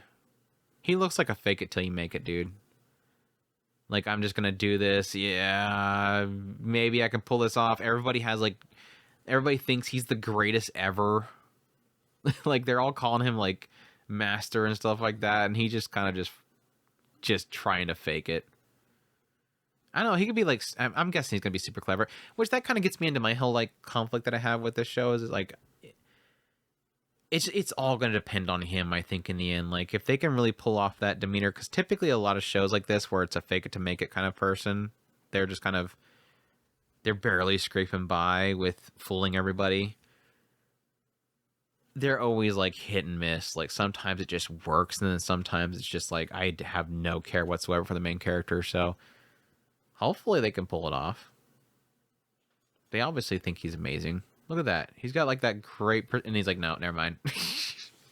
He's like, I'm not that good. I love it. I'll give it a shot. All right. There you go. Let's the grieving soul retire. All right. Let's just get this one done and over with. I don't care. I'll probably just skip it. Oh, no. I just minimized everything. Like the worst button in all of Microsoft creation is a button that makes everything minimize. I don't know. And it hardly ever works with any of my stuff. So. I just don't have a need for it. Like, when do I ever need to see the desktop on all my screens? It's the most useless button ever. And I always accidentally hit it. I just it's one of those buttons that you hardly ever use, and when you do use it, it never works the way you want it to. So it's like, how else is it gonna work, Chris? It makes everything go away. That's what the button does. But when I want it to do that, it doesn't do it. Whoa, is there something that it doesn't minimize? Usually full screen applications. Weird. Anyways, how I attended an all-guys mixer, or Gaokun ni Itara Ona ga Inakata Hanashi. College student Tokiwa gets invited to a mixer by his female classmate, but when he arrives with his friends, they're greeted by 3 dazzling, handsome men. But as the two groups get to know each other, they find themselves getting closer in unexpected ways. Being done by Ashi and Productions, based on a manga, comedy, romance. Gonna be on High Dive. Thoughts, Chris? Here's your boy love show. They're pretty hot boys all touching And this it's one. Asobi. I'm wondering if Asobi's song is going to be there. do you think this is a cross dresser, or do you think it's just a sister? They look the same. Like the blonde hair one looks like there's a female version and a male version. It's got to be a sister, maybe. Boy. I think it's got to be a sister. Because there's one shot where there is obviously a chest there. But it doesn't matter because the hot red-eyed dude is obviously going to be the love interest there. So there you go. Check that out if you're into some yaoi baiting. Because there's going to be some yaoi baiting in that one, I'm sure. Anyways. A story of a girl who was unable to become a mage is our next one. Mahotsukai ni naren kata onanoko no hanashi. This one is Kurumi Mirai is in the first year of high school. She has enrolled in junior high section of the Red Run. Sounds like Red Run Magic School. It's Nerder. It's a Nerder Magic School. Nerder. Anyways, the world's only facility for mages that approved by International Mage League and able to work under royal families when graduate, and she was always the top of the class. However, when she applied to this high school section and took the examination to get into a mage training class, Magumi mage class, she wasn't able to get into it despite having full scores and was top of the class the whole 3 years. There were some students in the class next to her that take that class. Among that, there's someone she admires. What is the synopsis? How will Kurumi Mirai, who has extraordinary brain but didn't get in to be a mage candidate, try to overcome and grow up? What is the aim for Minami Suzuki, a loyal mage who suddenly appears to be a homeroom teacher? This is a relaxing story of her growth. That's a really weird synopsis. It went from she's joining, but then suddenly it's about anyways. PV looks gorgeous. I love the visuals on the PV. What do you think? I don't like the guys' male designs, but I like the almost I guess crayon sketchy kind of color to it. Definitely like a watercolor feel. There is definitely a hand sketch type look to the draw. Yeah, it looks too filled to be like a watercolor look, but it kind of reminds me of like a crayon or right there it's definitely like a watercolor. Now, as far as yeah, I guess I can agree. The guys, I see a lot of sharp noses. I like the concept. I wonder if they're just going for old school feel. It's really weird. It does have an older school look for it. Not too old though. It has a little a recent retro style to it for sure. But yeah, I like it. Definitely excited. Kind of want to see it. This is one that I wanted to put on my top most excited, but there's like a side of me that thinks this is going to be a little bit too laid back. I think it's just going to be like a chill healing type of show, not necessarily trying to do anything storytelling wise. Like, I mean, even the synopsis is like a reaction story of her growth. So I just don't think it's going to push storytelling wise. I think it's just going to be like kind of very chill type of show and not really do too much. But again, visually, I really like what they're doing with it. It looks really gorgeous at times. But I'm definitely excited for it though. So it's up there for me. The story of a girl who couldn't become a mage. And I'm gonna hit that button again. I know it. Acro Trip, Chris. It's time for gushing over magical girls without the lewds. Gushing over magical girl without the lewds. Acro Trip Chizuko, who lives in Sakai City, Niigata Prefecture, is a Dentaku girl who is a big fan of the magical girl Berry Blossom, who protects the city against the evil organization Fossa Magna. However, nobody was worried about the battle of the two anymore because Chroma, the wicked evil villain, was too lazy and weak. So Chizuko decided, I want to make my magical girl shine more. That desire leads the shy junior high school student down a strange, evil path. Stewie is Vol. Sources of manga. Comedy fantasy Mahou Shoujo. And the series composition is done by Shinichi Inotsume, who did Platinum In and Spy Classroom. What's the feels, Chris? Are you liking the gushing over magical girl PG-13 version? I don't know. We'll see if they can pull it off. It's visually. They're handicapping themselves by taking away the lewds. I mean, obviously The bondage. So we'll the whip. see if they can pull this off. She doesn't have that whip to slap things with. That's the problem. No, I got a huge kick out of gushing over magical girls on the concept of being obsessed with the magic girl, and granted with that one there's obviously a different whole direction they went there, but similar with this one, where she's trying to do something just to make the magical girl look great, so she's essentially becoming the villain. And my only concern is like the chemistry between her and the evil guy, because it kind of looks like their chemistry can be annoying, but I do get a kick out of the idea of her becoming the villain, doing dastardly things and fighting against the magical girl, all to make the magical girl look better. And that conflict that comes from there, like I can totally see her like fighting it out, and everybody starts getting excited because suddenly she's a better villain than the other guy, and thus she becomes like the one that everybody talks about as being this crazy villain is Chizuko. But then that turning into a whole thing where suddenly now she's super happy because the news is talking about her magic girl who just beat the crap out of her in a combat. Like, all that stuff is great. The creation of the villain basically was something I really loved in Gushing Over Magical Girls, and hopefully they do something good with it here. I will admit some of the shots visually just don't look good with the show. So that's a big concern I have as well, is if the quality is going to even be there. But I hope. I really do want to hope that this show turns out to good, because everything lines up to be a good show. So the eyes are weird though. Holy crap! What? Like what was the decision making behind her eyes? They just like went, I'm gonna do like a set of like colors here. I'm gonna do a different set of the same ratio on the top, and then I'm gonna put a massive triangle in the middle. And like nobody else's eyes are like that. It's just her eyes are like, I don't know, a Triforce vomited out, I don't know, a Taco Bell commercial or something. I don't know. Well, he's got clovers on that one.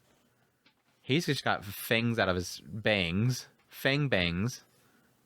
Fang bangs? What's the Magical Girl? Magical Girl's got like eggs or something going on with her eyes. Diamonds. That's eggs. Well, a clover, a diamond, and a... It's like got a egg shell. What was hers? Top she had and a bottom. triangle, so she's not in one of the suits. He's just normal. Something wrong. It's weird. Anyways, that's Acro Trip and our discussion of their eyeballs. Let's go to Touhai. Ura Reto Mahjong Touhai Roku. What's our next one? Got some mob bosses taking down human trafficking with Mahjong. Money, women, organs. K, a high school boy, frequents the underground Mahjong parlor teeming with desires, earning him the moniker K of Ice. In the underworld, due to his cold-hearted strategy and stylish gameplay, rumors also circulate that he keeps a girl in his house. There you go. Earning him the moniker K of Ice is in the underworld due to his cold-hearted strategy and stylish gameplay.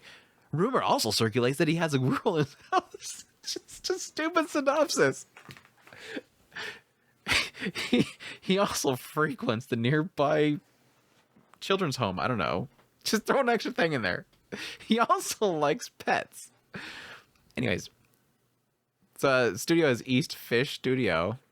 Apparently, the anime is getting so big these days. They got fish places turning into animation studios. They're like, we were fishing the other day. Now we're just animating. Sources of manga, stupid joke. Oh no. Genres are drama, psychological, sports. It's 2 psychological shows this season. I don't know. I really don't know. I'm not really at all fan of Mahjong. I have no clue what's going on, and it looks like Mahjong's going to be a central focus of a lot of this. It seems to be jumping back and forth between them, like, I don't know, shooting each other in the legs and stuff like that, and possibly human trafficking with it. I'm assuming the girl at his house is probably somebody he won at some point and is taking care of her. I don't know. I just don't know Mahjong, so I'm probably not going to enjoy the show. I'll see if there's enough drama there that keeps it flowing well enough, but what you thinking, Chris? Barely interested. The idea of it, possibly. I like Kaji, so I mean, it could possibly pull that off, but I don't know. I doubt it. Is that his finger? Did he lose his finger at some point? I think somebody did. I don't know what happened. Somebody's got a finger lost. There's blood going everywhere. There you go. That's Touhai. Check that out. That's interesting too. All right, let's go to Interview with Monster Girls. The new season is here. A terrified teacher at Ghoul School. The all-Ghoul School and the terrified teacher. Yokai Gakko no Sensei. Sensei Hajimamashita. Rookie teacher Haruaki Abe is as coward as they come. It's hard enough for him to handle human students without whimpering, and now he's going to be teaching a school full of monsters? It's a classroom of horrors for Haruaki, as his mischievous students use every means at their disposal to prank him. Will this poor teacher be able to get his group of ghouls under control, or is a class destined for failure? Satellite is a studio. Source of manga, comedy, supernatural as genres. The director worked on Captain Tsubasa, Skeleton Knight in Another World, and series competition by Deco Ako. Again, so I know. Looks kind of like it could be fun. Yeah, it's definitely got a charm to it. I'm always kind of for the yokai shows. The comedy shows are... I always enjoy checking them out, giving them a shot, but they're always kind of hit and miss on when they actually do grab me. I get a lot of vibe for this one anyways of something like Seton Academy, was it called? The Join the Pack or whatever, Seton Academy. Yeah. Kind of gives me vibes of that. Of course, this guy being the teacher, not a student, but I don't know, like a mixture of that and maybe, I don't know, Zetsubou Sensei or something like that. It could be fun. It always comes down to how they utilize each of the yokai. Obviously, you have a classroom that is the smattering of everything. It's a big class, tons of different kids, and at least the guy is giant. It's not a female character that's a giant, so I don't have people tell me that I like the giant girl in this one. It looked like they had a giant girl too. Is there a giant girl? Damn.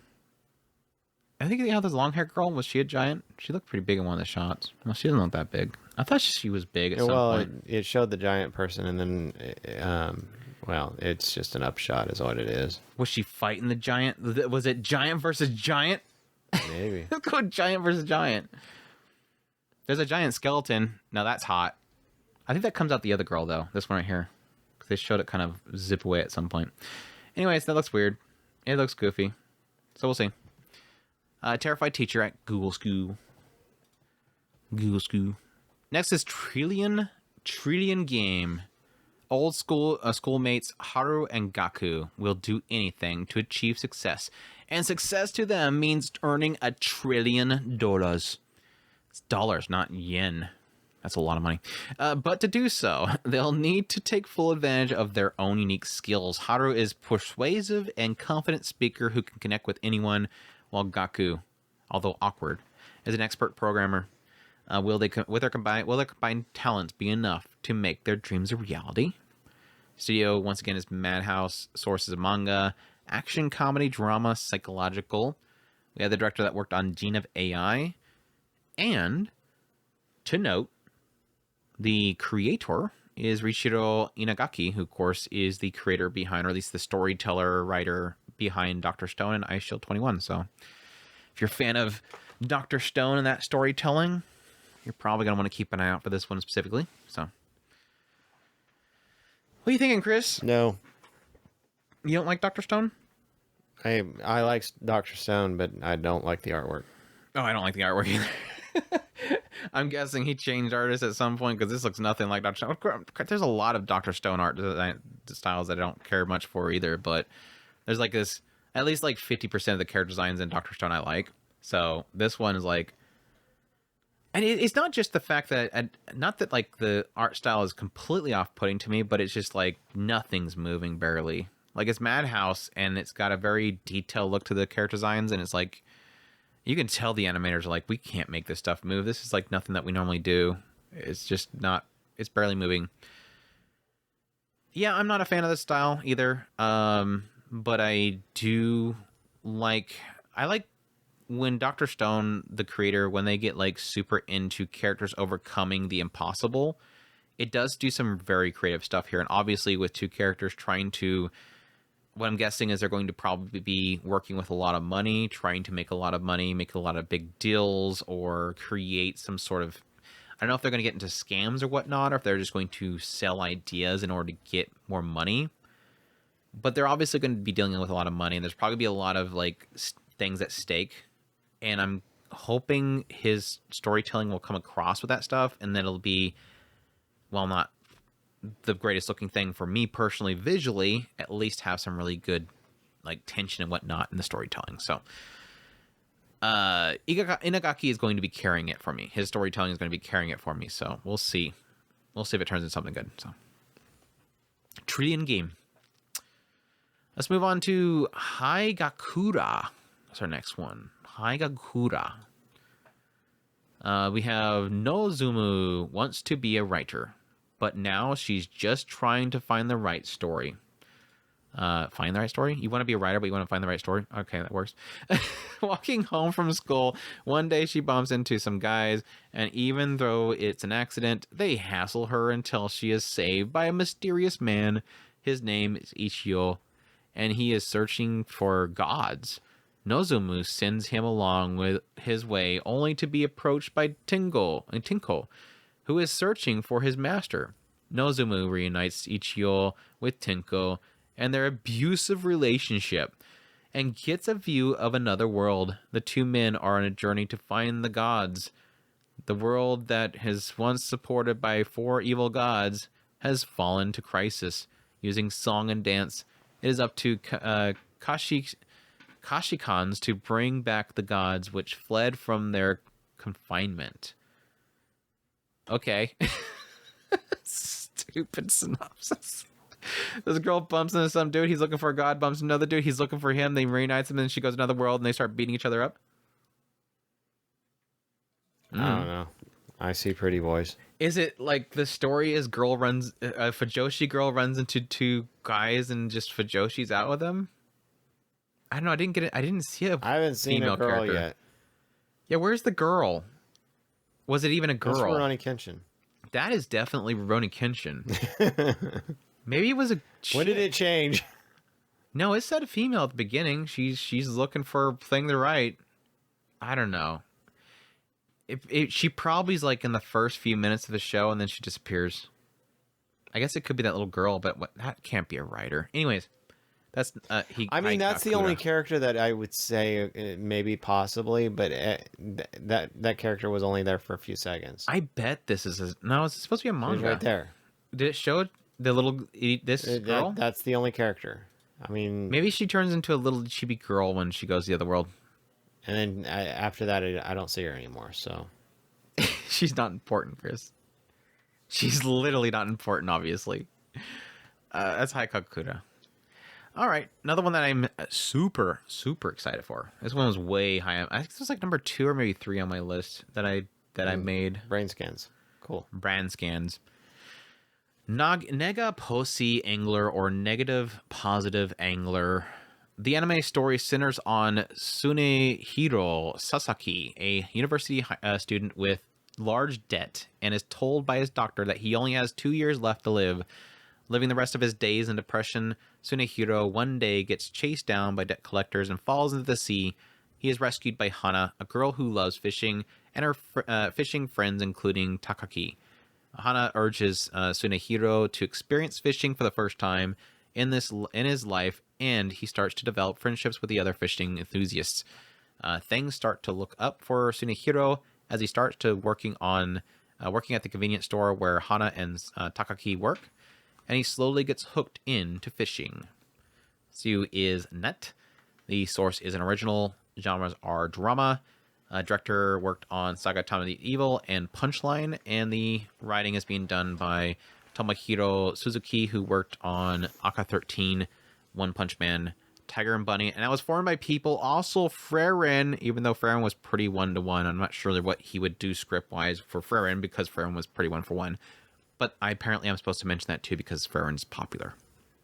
But I think he probably worked more on Aka and Tiger and Bunny, if anything. But anyhow, there you go.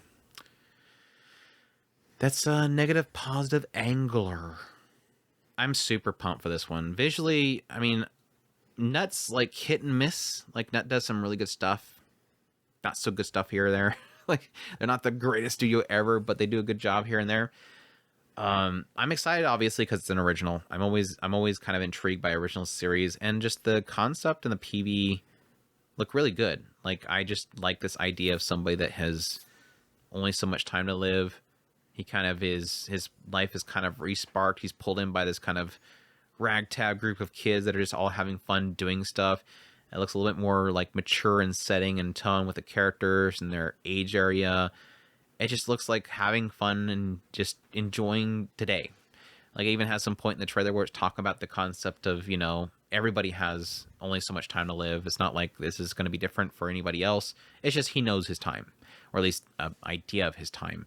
But it's the idea of, like, just starting over, start now, enjoy the now, and just enjoy your time. So if they can pull off that concept, it looks like it is pulling it off pretty well with the PV. I'm pretty hyped for it. I think this is easily up there for me, the most anticipated show of the season. How about you, Chris? What is your take? Possibly. I mean, it looks pretty good, so I could see myself enjoying it. But will you? Don't know. That's the question. Will you? I'm not a big fishing fan, though, but I'm always for just a kind of a new start type of stories. New start type stories. New typo. It's a new type show? It's a new type of show. New type fishing. That's why we have to watch it. Watashi wa new type of fishing. That's why we have to watch it, because they told us to. All right, Chris. It's time. Of every show on this list, this is the one I'm kind of curious the most how Chris is going to take it. Let me do the synopsis first. I'm not going to give you the trailer yet. The one that you cheated and sent me a message about? Huh? Is it the one that you cheated and sent me a message about? Did I send you a message about it? Today? Mm-hmm. No, that's a movie for next year. Oh. Do you like it? I haven't watched the video. Oh, okay. Yes, I'm high. You just know by the thumbnail you're going to be excited. Yes. You know exactly what that is. You know exactly who that guy is. Anyways, this one is Puniru wa Kawaii Slimu. The slime created by boy Kotaro can transform into a super beautiful girl Kotaro is Cheater. constantly getting pushed around by Punori's freewheeling antics. It's a joyful and exciting life every day. He's cheating. Studio is Toho Animation Studio, sources of manga, comedy, fantasy, romance, slice of life, and the series composition by Michiko Yokote. So, good series composition writer. I'm going to turn the audio on a little bit here. How many times can you say kawaii in the same PV and still make it? She is a beautiful girl, so she got to make sure everybody knows that she's a beautiful girl, Chris. This is one of those ones where Web Gaming, I was talking to him about my list, and he's like, "You forgot Puniru." I'm like, "What are you talking about?" You forgot Puniru. He sent it to me. He's like, I guess it could just be my taste. I like this. And I watched it. I'm like, the PV that I seen wasn't that great. And I kind of looked for the other PV, which was this one. I found this one. I'm like, my concern was that I felt like it can get repetitive. It's girl turns into beautiful, she believes, super beautiful girl. And thus she has everybody know that she's super beautiful girl. And she's just knowing the hell of this guy. And I was like, that is okay, but I feel it can be like repetitive. But this PV kind of gave me a sense that like she's got multiple forms, or maybe there's other versions of her, but I'm assuming it's her transforming in different versions. I'm like, I guess it could technically wait. And dawned on me. And like suddenly out of nowhere it dawned on me. You know what this reminds me of? Jungle wa are no ichigu. Jungle was peaceful and then came Gu. Like it just has that sense of like alien girl that bugs the living fire out of the guy. Now it looks like everybody else is seeing that she's a slime girl, and whereas Hara and Gu, like one of the oddities that was kind of special about that series is that it was like this completely alien girl that's super bizarre that bugs the hell out of the main character, but she's a normal girl to everybody else. Like every time anybody else sees her, she's perfect, cute little girl. But whenever he sees her, she's opening up her arm to a rocket, or she's just doing these weird kind of alien twirling things or something weird. Swallowing random objects and pulling random objects from out of her gut. It was weird like that. And so I'm like, if it's gooish, I'm actually like this. So I'm like, yeah, we'll see. We'll see. I'm actually kind of excited now. What are you thinking? I love the idea. Slimu girl that wets his bed. She literally wet platters the bed, dude. He's like, he looks over his bed and she just... I'm sure she absorbs it herself. I don't think she left a mess behind. It looks like she swallowed him at some point, She might have left behind a mess. But she could have. Yeah, she does. She likes to absorb him and explode on him all the time, so... I love the concept. I cannot wait. I think this will absolutely work for me. It almost looks like it has almost a kind of borderline mischievous perviness to it that's not too much. Like he literally got his hand up in her chest and everything, and she's perfectly fine with it. So I'm wondering if like a lot of these shots right here, it's going to be like a little bit of that kind of pervy mischievous, but it doesn't really have anything to it. Now that I'm kind of with Goo in mind, looking at it, I think this could be a Goo. The sad thing is that Webby doesn't know what Goo was, and I was like, dude, you gotta. He's like, it's already in my watch list. I probably talked to you about it before. Because I know he's watching this. Your Weeb card has been revoked. Go watch it. And then I will return it to you properly, but you have to go and watch that. Chris is gonna forget it. He's gonna lose it in a drawer somewhere. But no, it's like I had the same feeling. Like the moment that kind of dawned on me, like I said, it suddenly changed. I'm like, if this can be Goo, this could be really good. I like how we're saying Goo all the time. That's her name, but yeah, it technically works for this as slime. It's very Goo. This show is very Goo in a slimy way. Anyhow. I'm looking forward to it. Definitely a surprise one. It's literally at the bottom of the Mal list and everything, so nobody's obviously going to be paying any attention to it. So if it does work out to be an incredible show, I'm sure we'll be the only people screaming for people to watch it. That's the great thing about it. Finding these kind of weird gems. If it turns out to be a gem, it could be a total flop. Anyways, let's move on to... I don't even know if this is going to get licensed by anybody. I'm sure somebody will pick it up somewhere. A fearful lord and a cheerful dog live together as masters and servants. Tono to Inu. The story is set in Japan's Warring States period. It follows Tono, a man who was once fearful god on the battlefield, but has fallen into poverty and is now living a tenement house and a dog that he picks up despite his inadequate daily life. Tono is pushed around by the dog, who does not listen to him and spends its time freely and unrestrainedly. Okay, that was a weird ending, but there you go. Yeah, cute dog and yeah, dog. Studio is Live 2D Creative Studios and OLM, based on a manga comedy slice of life. There you go. Are you excited for little what do they call him, a corgi? He's a corgi, yeah. Corgi. CGI corgi and 2D barely moving dude. I hate to say that I kind of am excited about it. There you go. I knew you would. It looks god-awful. It looks god-awful. But it's a dog, Chris. It's a dog. But that's all you need to sell me, so... But it's a fat, genetically altered to the point where it can't move on its own dog. It's going to poop in the house, too. He's going to poop in the house. He's totally poop in the house. Well, since you like animals, here's our second animal show. We're just full of cute animal shows. This one dies, though. No. It's just gotten dark. Here, look at another dog. Chris is dead. But then he gets another one that mimics it or something. I don't know what he's doing. Kinoko Inu. Picture book author Hotaro Hayami had lost his beloved pet, Hanako. He named his dog Hanako. Interesting.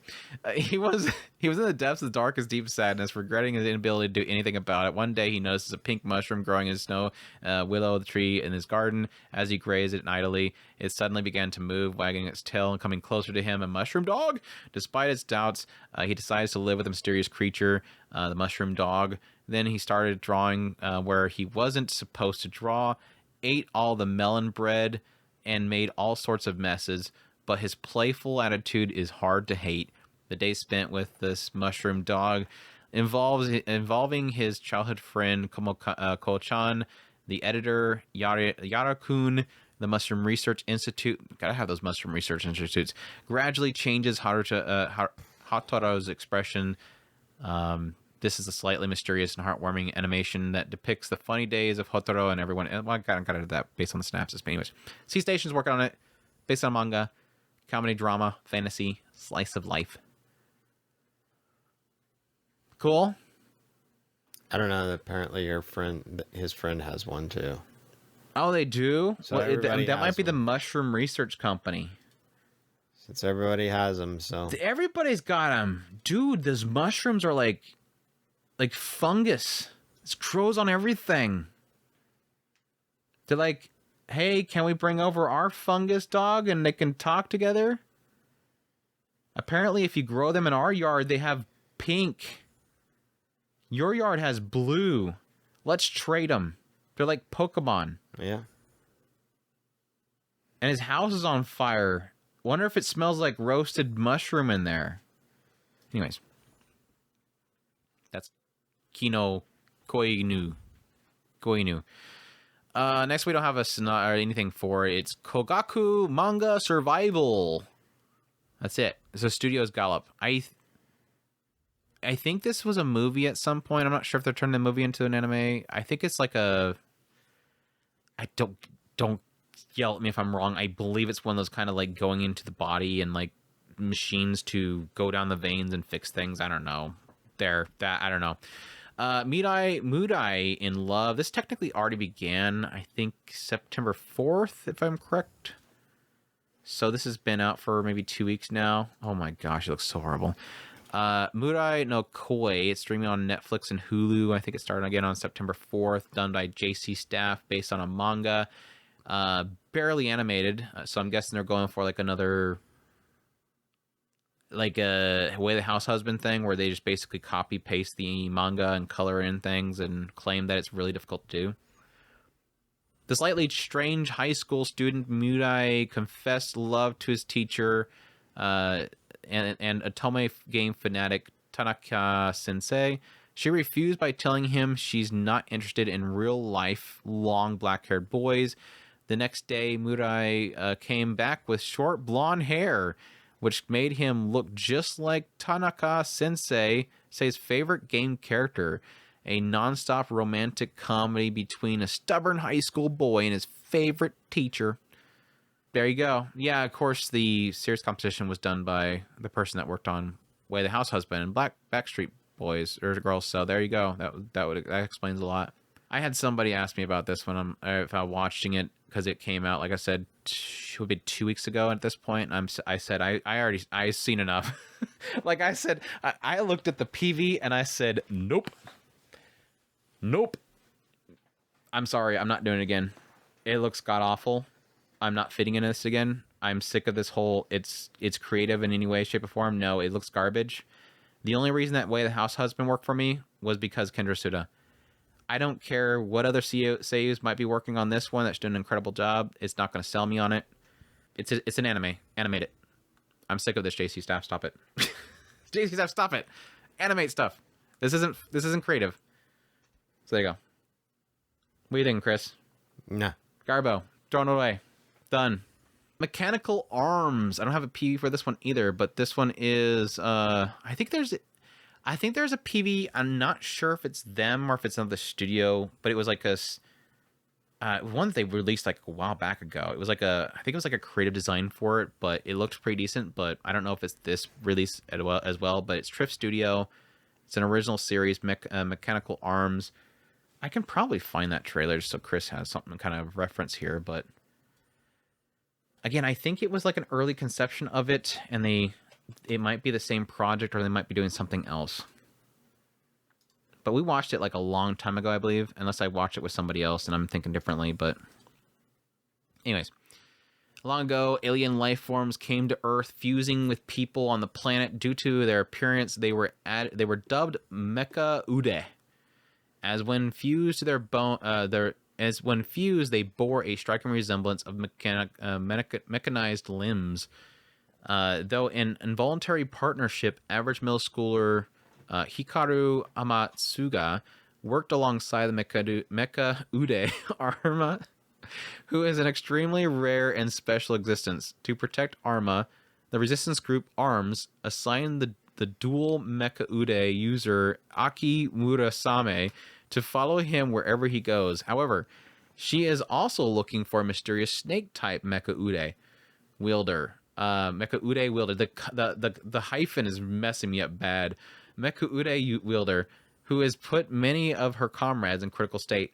Behind the scenes, an organization known as Kagami Group is searching for a mythical trigger arm, and Mecha Ude is said to grant unlimited power. When Aki's life is threatened by the group, Hikaru must team up with Arma to find the courage to fight back and, along the way, learn that his life will never be ordinary again. There you go. Action sci-fi is the genres, if I had mentioned that earlier. But yeah, like I said, I know they released this a while back, like a year ago or so. Because, again, I think we watched it. Not positive.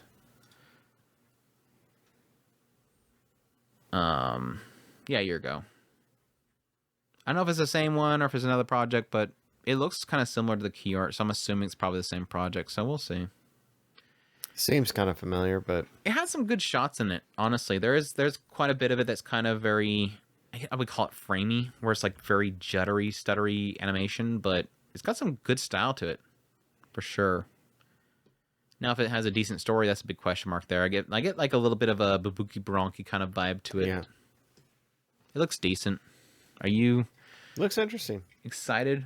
Begins in 2024, and we're getting ready to end 2024. So you got it in right there. It's kind of like the B-Star things. It's okay. We'll have the final season of B-Stars coming out.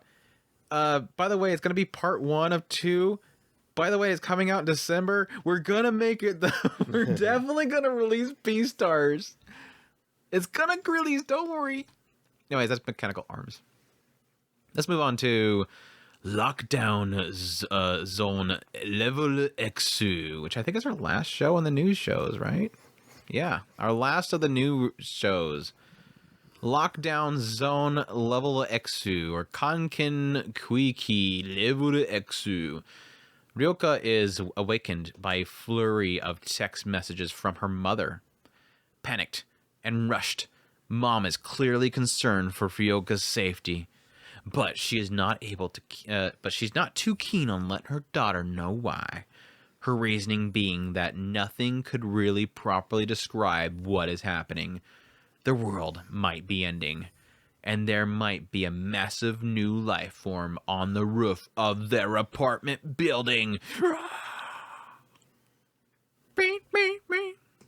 Web manga is a source, horror and mystery. I don't even think it has a studio yet. It kind of reminds me of that, what's that one show called that we watched that was a horror movie? It looks exactly like this. It was actually a good show. It was a horror show a while back that was very barely moving 2D animation, but it had a really good style to the horror itself, that suspense it kind of built up with it. So I kind of assumed it was the same studio, but they still don't have a studio listed for this. The studio doesn't want anybody to know. Studio unknown. They don't want anybody to know who's making it because they're like, it's not really that much animation. I mean, there's more animation here in that stupid show that JC Staff is doing, the Murai In Love one. This at least his head's moving slightly with that sweat. Her hair is at least moving. I don't know. I'm definitely gonna check this out. Like I said, that one other horror show that was equally as animated still pulled off a sense of horror very well. And this could technically do it depending on how it pulls it off. So I'm going to assume it's the same studio because it looks so much similar. Why can't I place the name of that other show? Beniwa or something like that. It sounds right. You're getting there. It was like 3 seasons of it, wasn't it? Because like later it got really stupid with like the whole like it was like some evil organization that wanted to use the monsters, and then guy started possessing himself. It turned all like Resident Evil ending with this whole ending of it. This says Taki Studio. Is that what it's saying right there? Anyways, that is the new shows. We are done with new shows for the season. We have returning 25 shows, I think. I think I counted 25 shows. This is literally the season of returners, by the way. If you haven't guessed that already, this is a season of returners. We start things off with, of course, the hype one. The one everybody cares about. None of the other ones people care about. But yes, ReZero, Starting Life in Another World Season 3. Still being done by White Fox. Definitely excited for this one.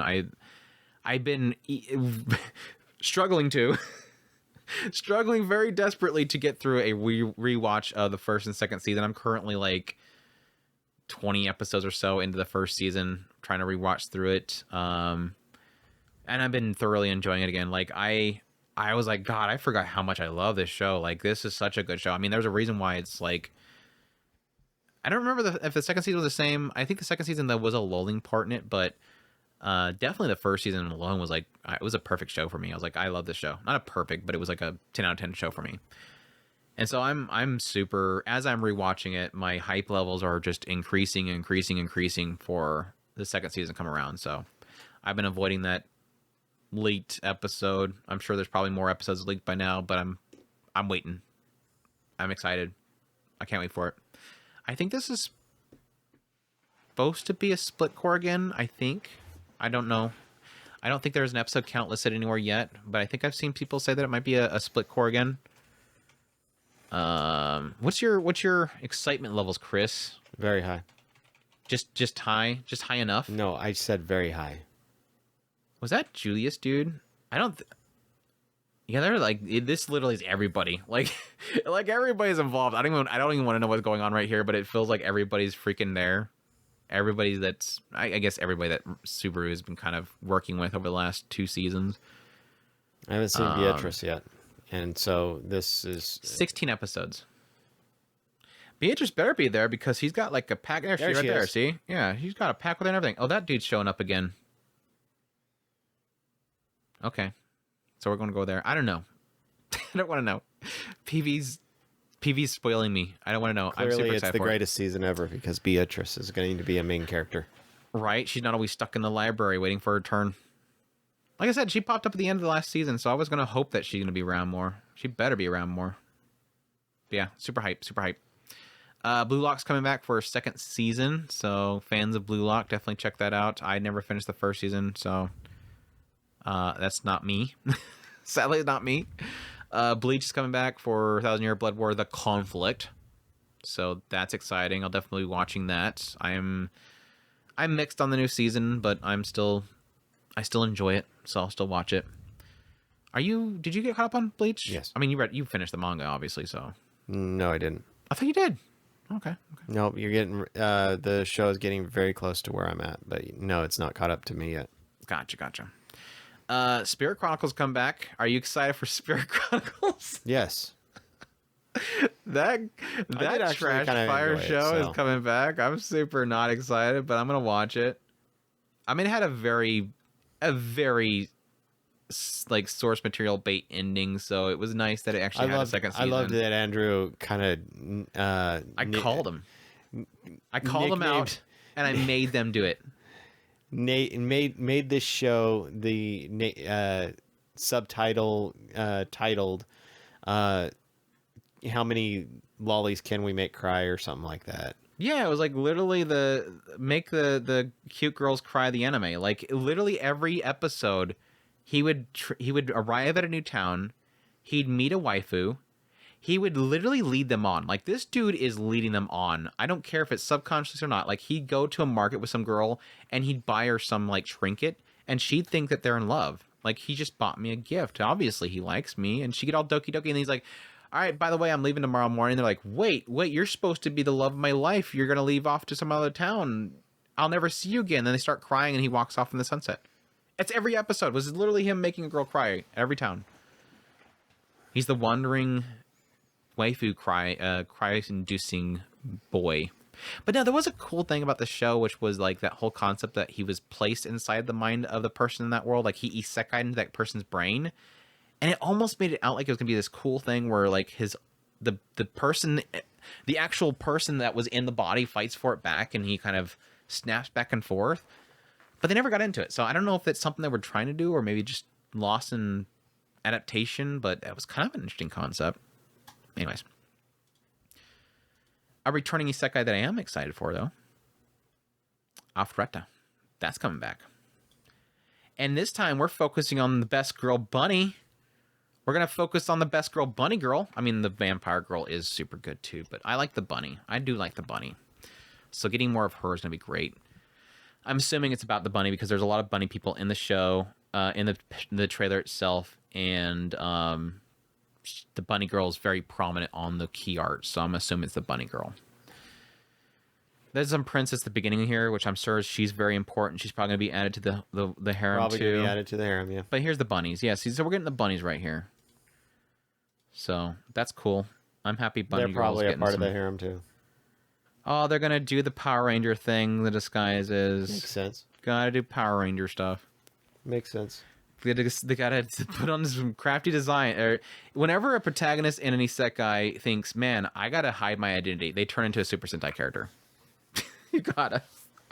But I'm hyped. I did not like the OVAs and the side story stuff for Alpharetta. There was some stuff in the season 2 that I wasn't a fan of, but there's a lot that the series does that I do enjoy, so I'm pretty hyped. We also have Shangri-La Frontiers coming back for its second season. It's fine. Did you finish the first season? Mm-mm. No, yeah. It's fun. Dungeon Mesh. Yeah, Dungeon Mesh is coming back. Is it wrong to try and pick up girls in a dungeon? Season 5 is coming. I'm mixed. I'm very mixed on season 5, or at least the trailer. Like I really liked season 4. Was a really nice return for me, having the creator involved, and it seemed like they were doing a much better job with the adaptation because it just was a lot more fun again and interesting. So I'm hoping he's still involved with this 5th season. The trailer doesn't have anything in it that's really intriguing me quite yet, so I'm hoping at least when it gets around to the show actually airing, it'll be interesting. But I think they're going to be involving the what's the I'm forgetting the name of the damn goddess fertility. I think they're getting all that stuff, so I'm assuming it'll be pretty interesting, so we'll see. But all the trailer is him training to date. So it's not that interesting. We'll see. Gun Gale Online is coming back for Season 2. Sword Art Online, Gun Gale Online, Alternative Gun Gale Online Season 2. I'm mixed. If it can get back to being fun, I'll really enjoy it. If it gets back in the melodrama like the end of the first season, I'm not going to enjoy it. So it's just depending on what the story plans on doing. It's probably going to get melodrama again, though. So I'm going to expect that I'm probably not going to like it. I'm going to try to like it, though. They had a goofy little moment on the Aniplex stream last night. The guys are like, they literally drove like a Hummer onto the stage and then started yelling, GGO, GGO, GGO. And I'm like, okay. So everybody was telling me that I need to introduce this one by saying that. So I already forgot. I'm sorry. I failed the joke. But sure. Yeah. We have Dragon Ball Daima is coming. What I would probably call Akira Toriyama's swan song. Not intentional, but rest in peace. This is seemingly the last thing that he was working on before he unfortunately passed away. So hopefully it's still got quite a bit of his heart in there. I was super excited when I seen Dragon Ball Daima announced. I was really looking forward to it. And so I still am. It's gonna be goofy. I'm excited for it. Looks like it's gonna be a lot of adventure, which was kind of a lot of the original series of Dragon Ball was, and so I'm hoping for that same kind of vibe there of just Goku going around and goofing around and trying to find a cure to make themselves big again. We'll see though. Were you excited for the new Daima? I don't know anything about it. I think it takes place before Super. And they all get turned into chibi versions. The Dragon Balls are gone or something like that. So they got to figure out a way to change themselves back. So it's like their power has been reduced and they have to go seek out some fix for their being chibi-fied. Blue Exorcist is coming back for Beyond the Snow Saga.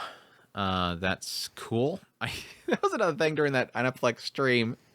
They had this guy on the stage and he takes out this he had this printed out poster thing that had the whole timeline of Blue Exorcist on it, and he's having to explain like the timeline and how it like goes down here, and then you go to this video game over here, and I'm like, dude's explaining it like it's a Fate franchise. I'm glad I never got to that damn show. If you have to take out like a massive like illustration to show the timeline, like every time those like a lot of the streams, those fests and whatnot, they'll like jumped around different like people talking about different shows. And yes, typically whenever you go to another stage, somebody will explain the show to anybody that has never watched it. Like even still Mushoku Tensei, whenever they have their stage shows, they'll have somebody explain what Mushoku Tensei is out of random at the very beginning. But they never take out a massive illustration and start pointing out the timelines so that you understand what the hell's going on. And then right here, of course, is where we have that non-canon part, so you just gotta go back a couple episodes and you go down to the next season. It's like nope. No, I don't know what the hell they did with that adaptation, but if I ever want to get into that, I'll probably just do the manga. Anyways, as a Reincarnated Aristocrat's coming back, so I don't know that I'm gonna watch season 2. I really don't know. I really don't know. Absolutely will. It's just it just lost me at some point. It was pretty clever at first, but it kind of lost me. So I don't know, with this season being so freaking crazy, that I'll have time for it. But we'll see. Ran Kamonohashi Forbidden Deductions Season 2's coming. So for fans of that series, probably easily the most anticipated show of the entire list. All 62 shows you have on this list, this is Andrew's number 1. Natsume Sojin show is coming back. Hype levels 1 million. Over 9,000. A million was better, but the joke is 9,000. But no, the 7th season of Natsume Sojin show, or Natsume's Book of Friends, super, super excited for it. I absolutely adore this franchise. And I will, yes, be eating up every bit of this new season coming out. So please, somebody at Crunchyroll, somebody somewhere, give me a full Blu-ray release of all 6 seasons. I want a collection of this stuff. And not NIS America butchered it at some point. They were releasing them with like these massively expensive box sets that you can't even get anymore. And while you're at it, get Katana Gatari, because that had the same damn thing happen to it, and we need a proper release of it. Anyways, that's my side rant. But yes, Natsumi Yojinsho Shishi is this one, the 7th season. So super excited. Love it. Demon Lord Retry. We talked about this earlier.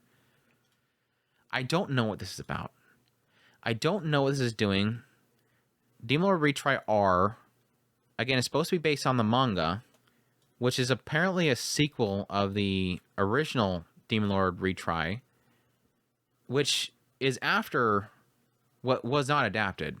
So we'll have to see. I'm curious once this actually comes out, if it's going to be something that somebody that has only watched the anime is going to understand what the hell's going on. But we'll see. We'll see. I'll probably know within like the first couple minutes, because I mean, it still shows him. He's still there. He's still got the Rem wannabe girl there, so at least 2 characters I recognize. It can't be too bad, right? It can't be too bad, right? I don't know. Maybe it'll explain itself when it starts up. We'll see. There's a girl that's obsessed with him, so I guess that's fine, too. I don't know. We'll see. What else we got? Rurouni Kenshin's coming back. Kyoto Disturbance. So that's going to continue by Leiden Films. We have MF Ghosts coming back for Season 2. So fans of the girl that stand next to the road and the guys take pictures of her butt, including her father. Be excited for that. Love Live Superstar is coming back. I really badly need to get caught up on this show. The first Love Live to get a 3rd season, Chris. Yeah. Obviously, it's doing something right. I was enjoying it. I don't remember why I stopped watching it. But I don't know. I gotta finish the season, obviously. I gotta finish my rewatch of ReZero. But maybe sometime in the early fall season, probably mid-fall season, I might see if I can get caught up on it. But I really do want to get caught up on this show. I really do. 7 Deadly Sins is coming. Did you watch the first 2 seasons of Superstar? Sorry for not including you. Are you watching it? do you want to be included in the conversation, Chris? I seem to remember that I started it.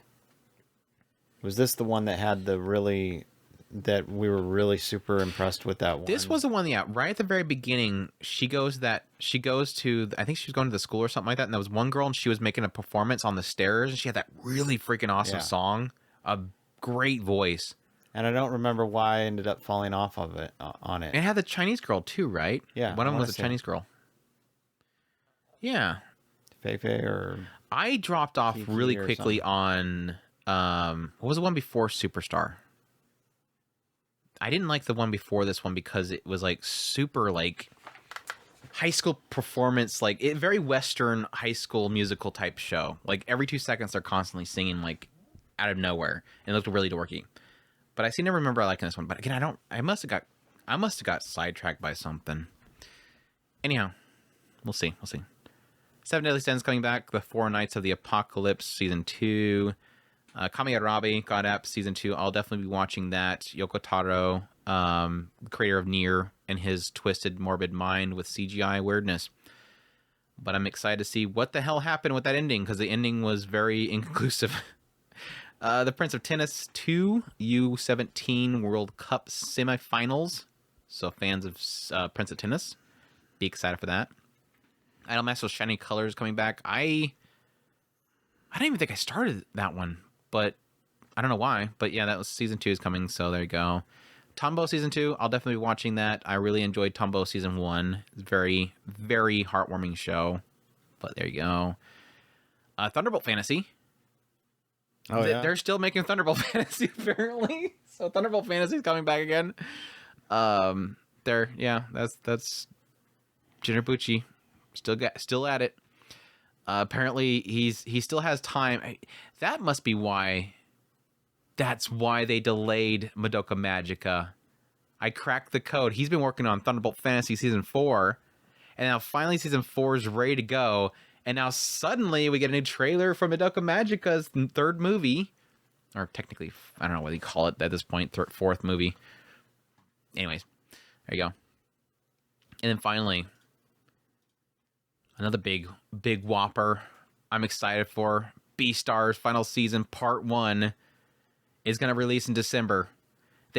Orange, true to their word, they made sure that we got Beastars coming back before the end of the year, part 1 at the last minute, but we're going to get it.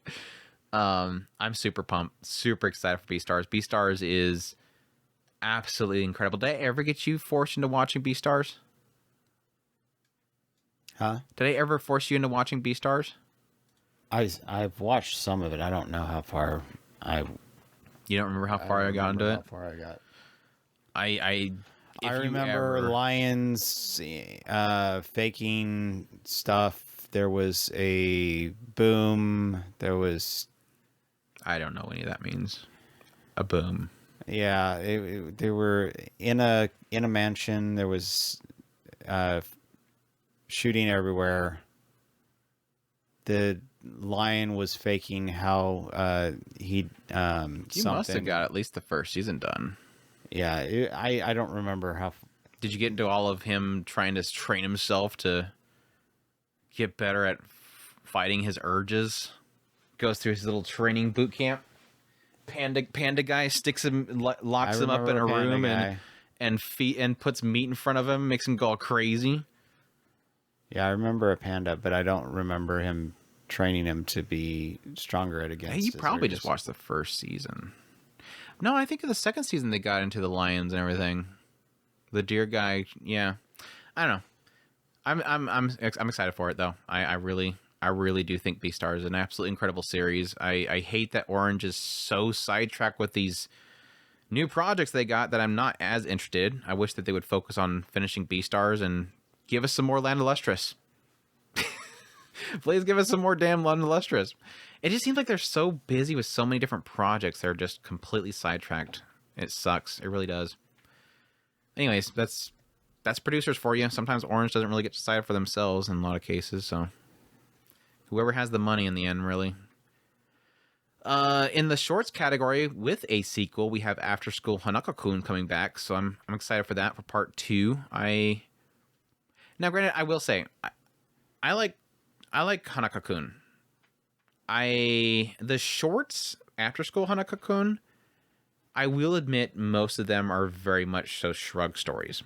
Yeah. There was like one really good one in the first part, so hopefully we'll get some more of that, which is like there was the two brothers and their sisters like mad OP, and so we got the reveal about that whole thing.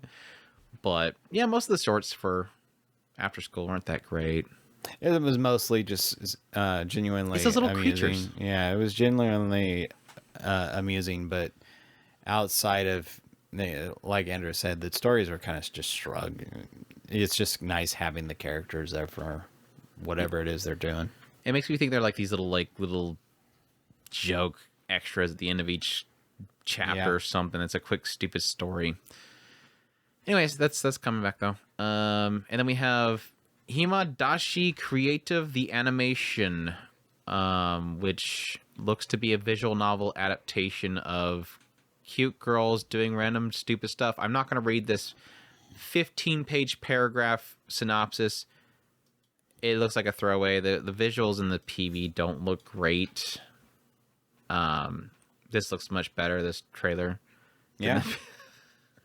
It's like bare minimums animation. Even the audio quality of the voice recording's kind of bad. So it really just feels like a throwaway adaptation. Being done by Hababusa Films, so there you go. It's a VTuber. Yeah, they got to plug some VTuber stuff in there. Chat does not move like that, by the way. It's got like the chat just scrolling. I'm like, that chat doesn't look like that. Anyways, that's it. That's all the shows. We also have 2 continuing shows that I have in my list. I think I think that's it. 2 continuing shows from the summer season to the fall season, which is 2.5 Dimensional Seduction. It's going for 24 episodes. And then we have Sengoku Yoko is going for 22 episodes. So that is it. That is all. Like, I think it's like 60 something shows. It's a lot of shows. So Chris, what is your picks that you didn't write down that you're not going to be able to recall off the top of your head, but I'm going to ask you anyways. You were jiving with the servant, Miss Servant, right? Yeah, but not enough to put. Not enough to put in my list. You're gonna go watch Amagami Sisters. You're with me on the wife became a military school students. You're with me on that one. Absolutely. You're joining. You're joining elementary school student list. I am calling that as the best of the season. That sounded bad, but I'm gonna go with that. The Villainess you're on board with. You're not as anti-Maho films as me though, so. You're gonna Dragon Life. The 365 sounded interesting. Yeah. Are you Dragon Lifing? Probably not, but the other one does. You like the Magical Girl Inc? Yeah, that one. That one I'm definitely doing. The Thigh Show? Do-Over Damsel. Oh, the the Do-Over Damsel, not the Thigh Show. The All Guy Mixer, right? No, but that Magical Girl, the Think? school. No, the school. Yeah. Oh, a girl that can't become a mage? Yeah. The yokai teacher? Possibly. What about, are you on board with the Nagaposi? I hate that short. Negative Positive Angler. I don't like the short. I really don't like the short name. Nagaposi. It just sounds bad. Just doesn't roll off the tongue. My slime. I'm gonna do the slime for sure. You joining me on Puniri? Puniru? Puniru. You're joining the Puniru. Chris's team Puniru. See, that I will give web gaming. That's for sure.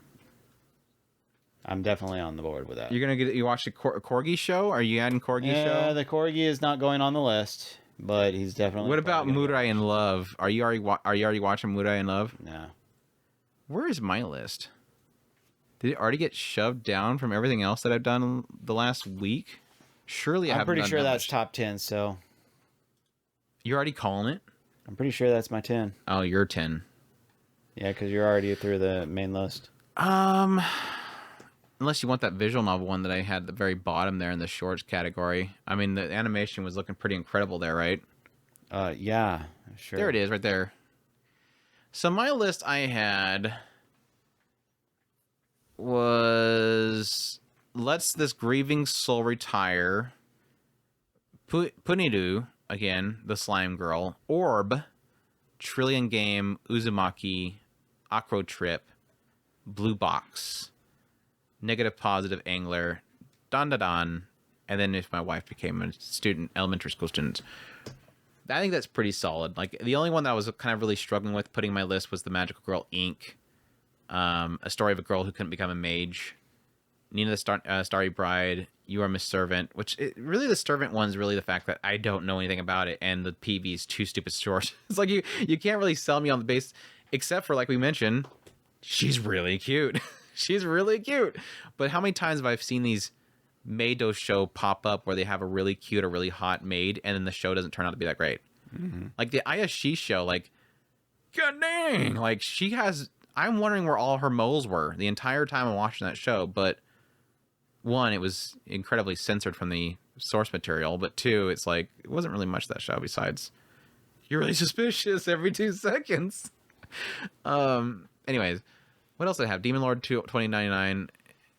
I don't know. Based on the new PV, I might have at this point probably say that I would want to put Demon Lord above Let the Screaming Soul Retire, but either way. And the tying knot with Amagama Sisters, which I'm pretty excited for to have a...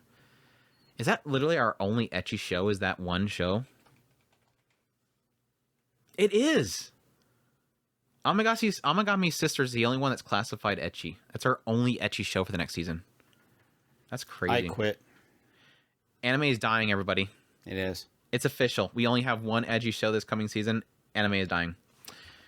Anyways, with that depressing end, and they had a free pass with Ranma 1/2. I mean, technically, there's like a raunchiness to Don, so it's just not classified as an ecchi. So I don't know. Maybe we might get ecchi with the Miss Servant. Doubt it. Anyways, that's and again, Ranma is going to be censored, so that's not going to be ecchi. If it was the original Ranma, that would be classified as an ecchi for sure. Anyways, that is the fall 2024 anime season in a nutshell. If you want to call 2.5 hours a nutshell, I'm glad we only spent 2.5 hours. I thought it was going to be a 3.5 hour long podcast because of how much show we had to go through. But There you go. Well, the first season of Spirit Chronicles was ecchi, wasn't it? No, it wasn't. Not really. Yeah, it wasn't. I mean, it got kind of like It had a couple of like ecchi scenes, but assaulting on the girls kind of moments. So we're like, oh no, is something going to happen to the girls? But it wasn't really. Yeah. Anyways, yes, that's the fall 2024 anime season. Hope you guys will join us for the fall 2024 anime season. I'll be doing first impressions of every show on the YouTube channels, youtube.com/otakuspirit. Once we get a idea of how everything's panning out, in a 2 or 3 episodes into each show, eventually we will get on here with podcast episodes where me and Chris will discuss the shows themselves, unless Chris just gives up with the season. Like, this is going to be the season that Chris gives up. I doubt it. I I don't know that I'm gonna keep up with much of all of these shows, but I'm not gonna quit. He's not quitting. He's not giving up. He's a fighter. Chris is a fighter. But yeah, that stay tuned for that. Again, we'll do podcasts for the first impressions. We'll probably do like 4-parters again. But again, youtube.com/otakuspirit will be my videos there as well. But yeah, we hope you guys will join us for that, and we appreciate you guys' support. We hope you guys enjoyed this run through. If you did, make sure to hit the like, leave us a rating on podcasts of choice, all that good stuff. We also have ways to support the channel through otakuspirit.com. Also, if you're on YouTube, we have memberships and supers there as well. Greatly appreciate that sports channel. It means a lot to us. But until next time, you'll take care. Os.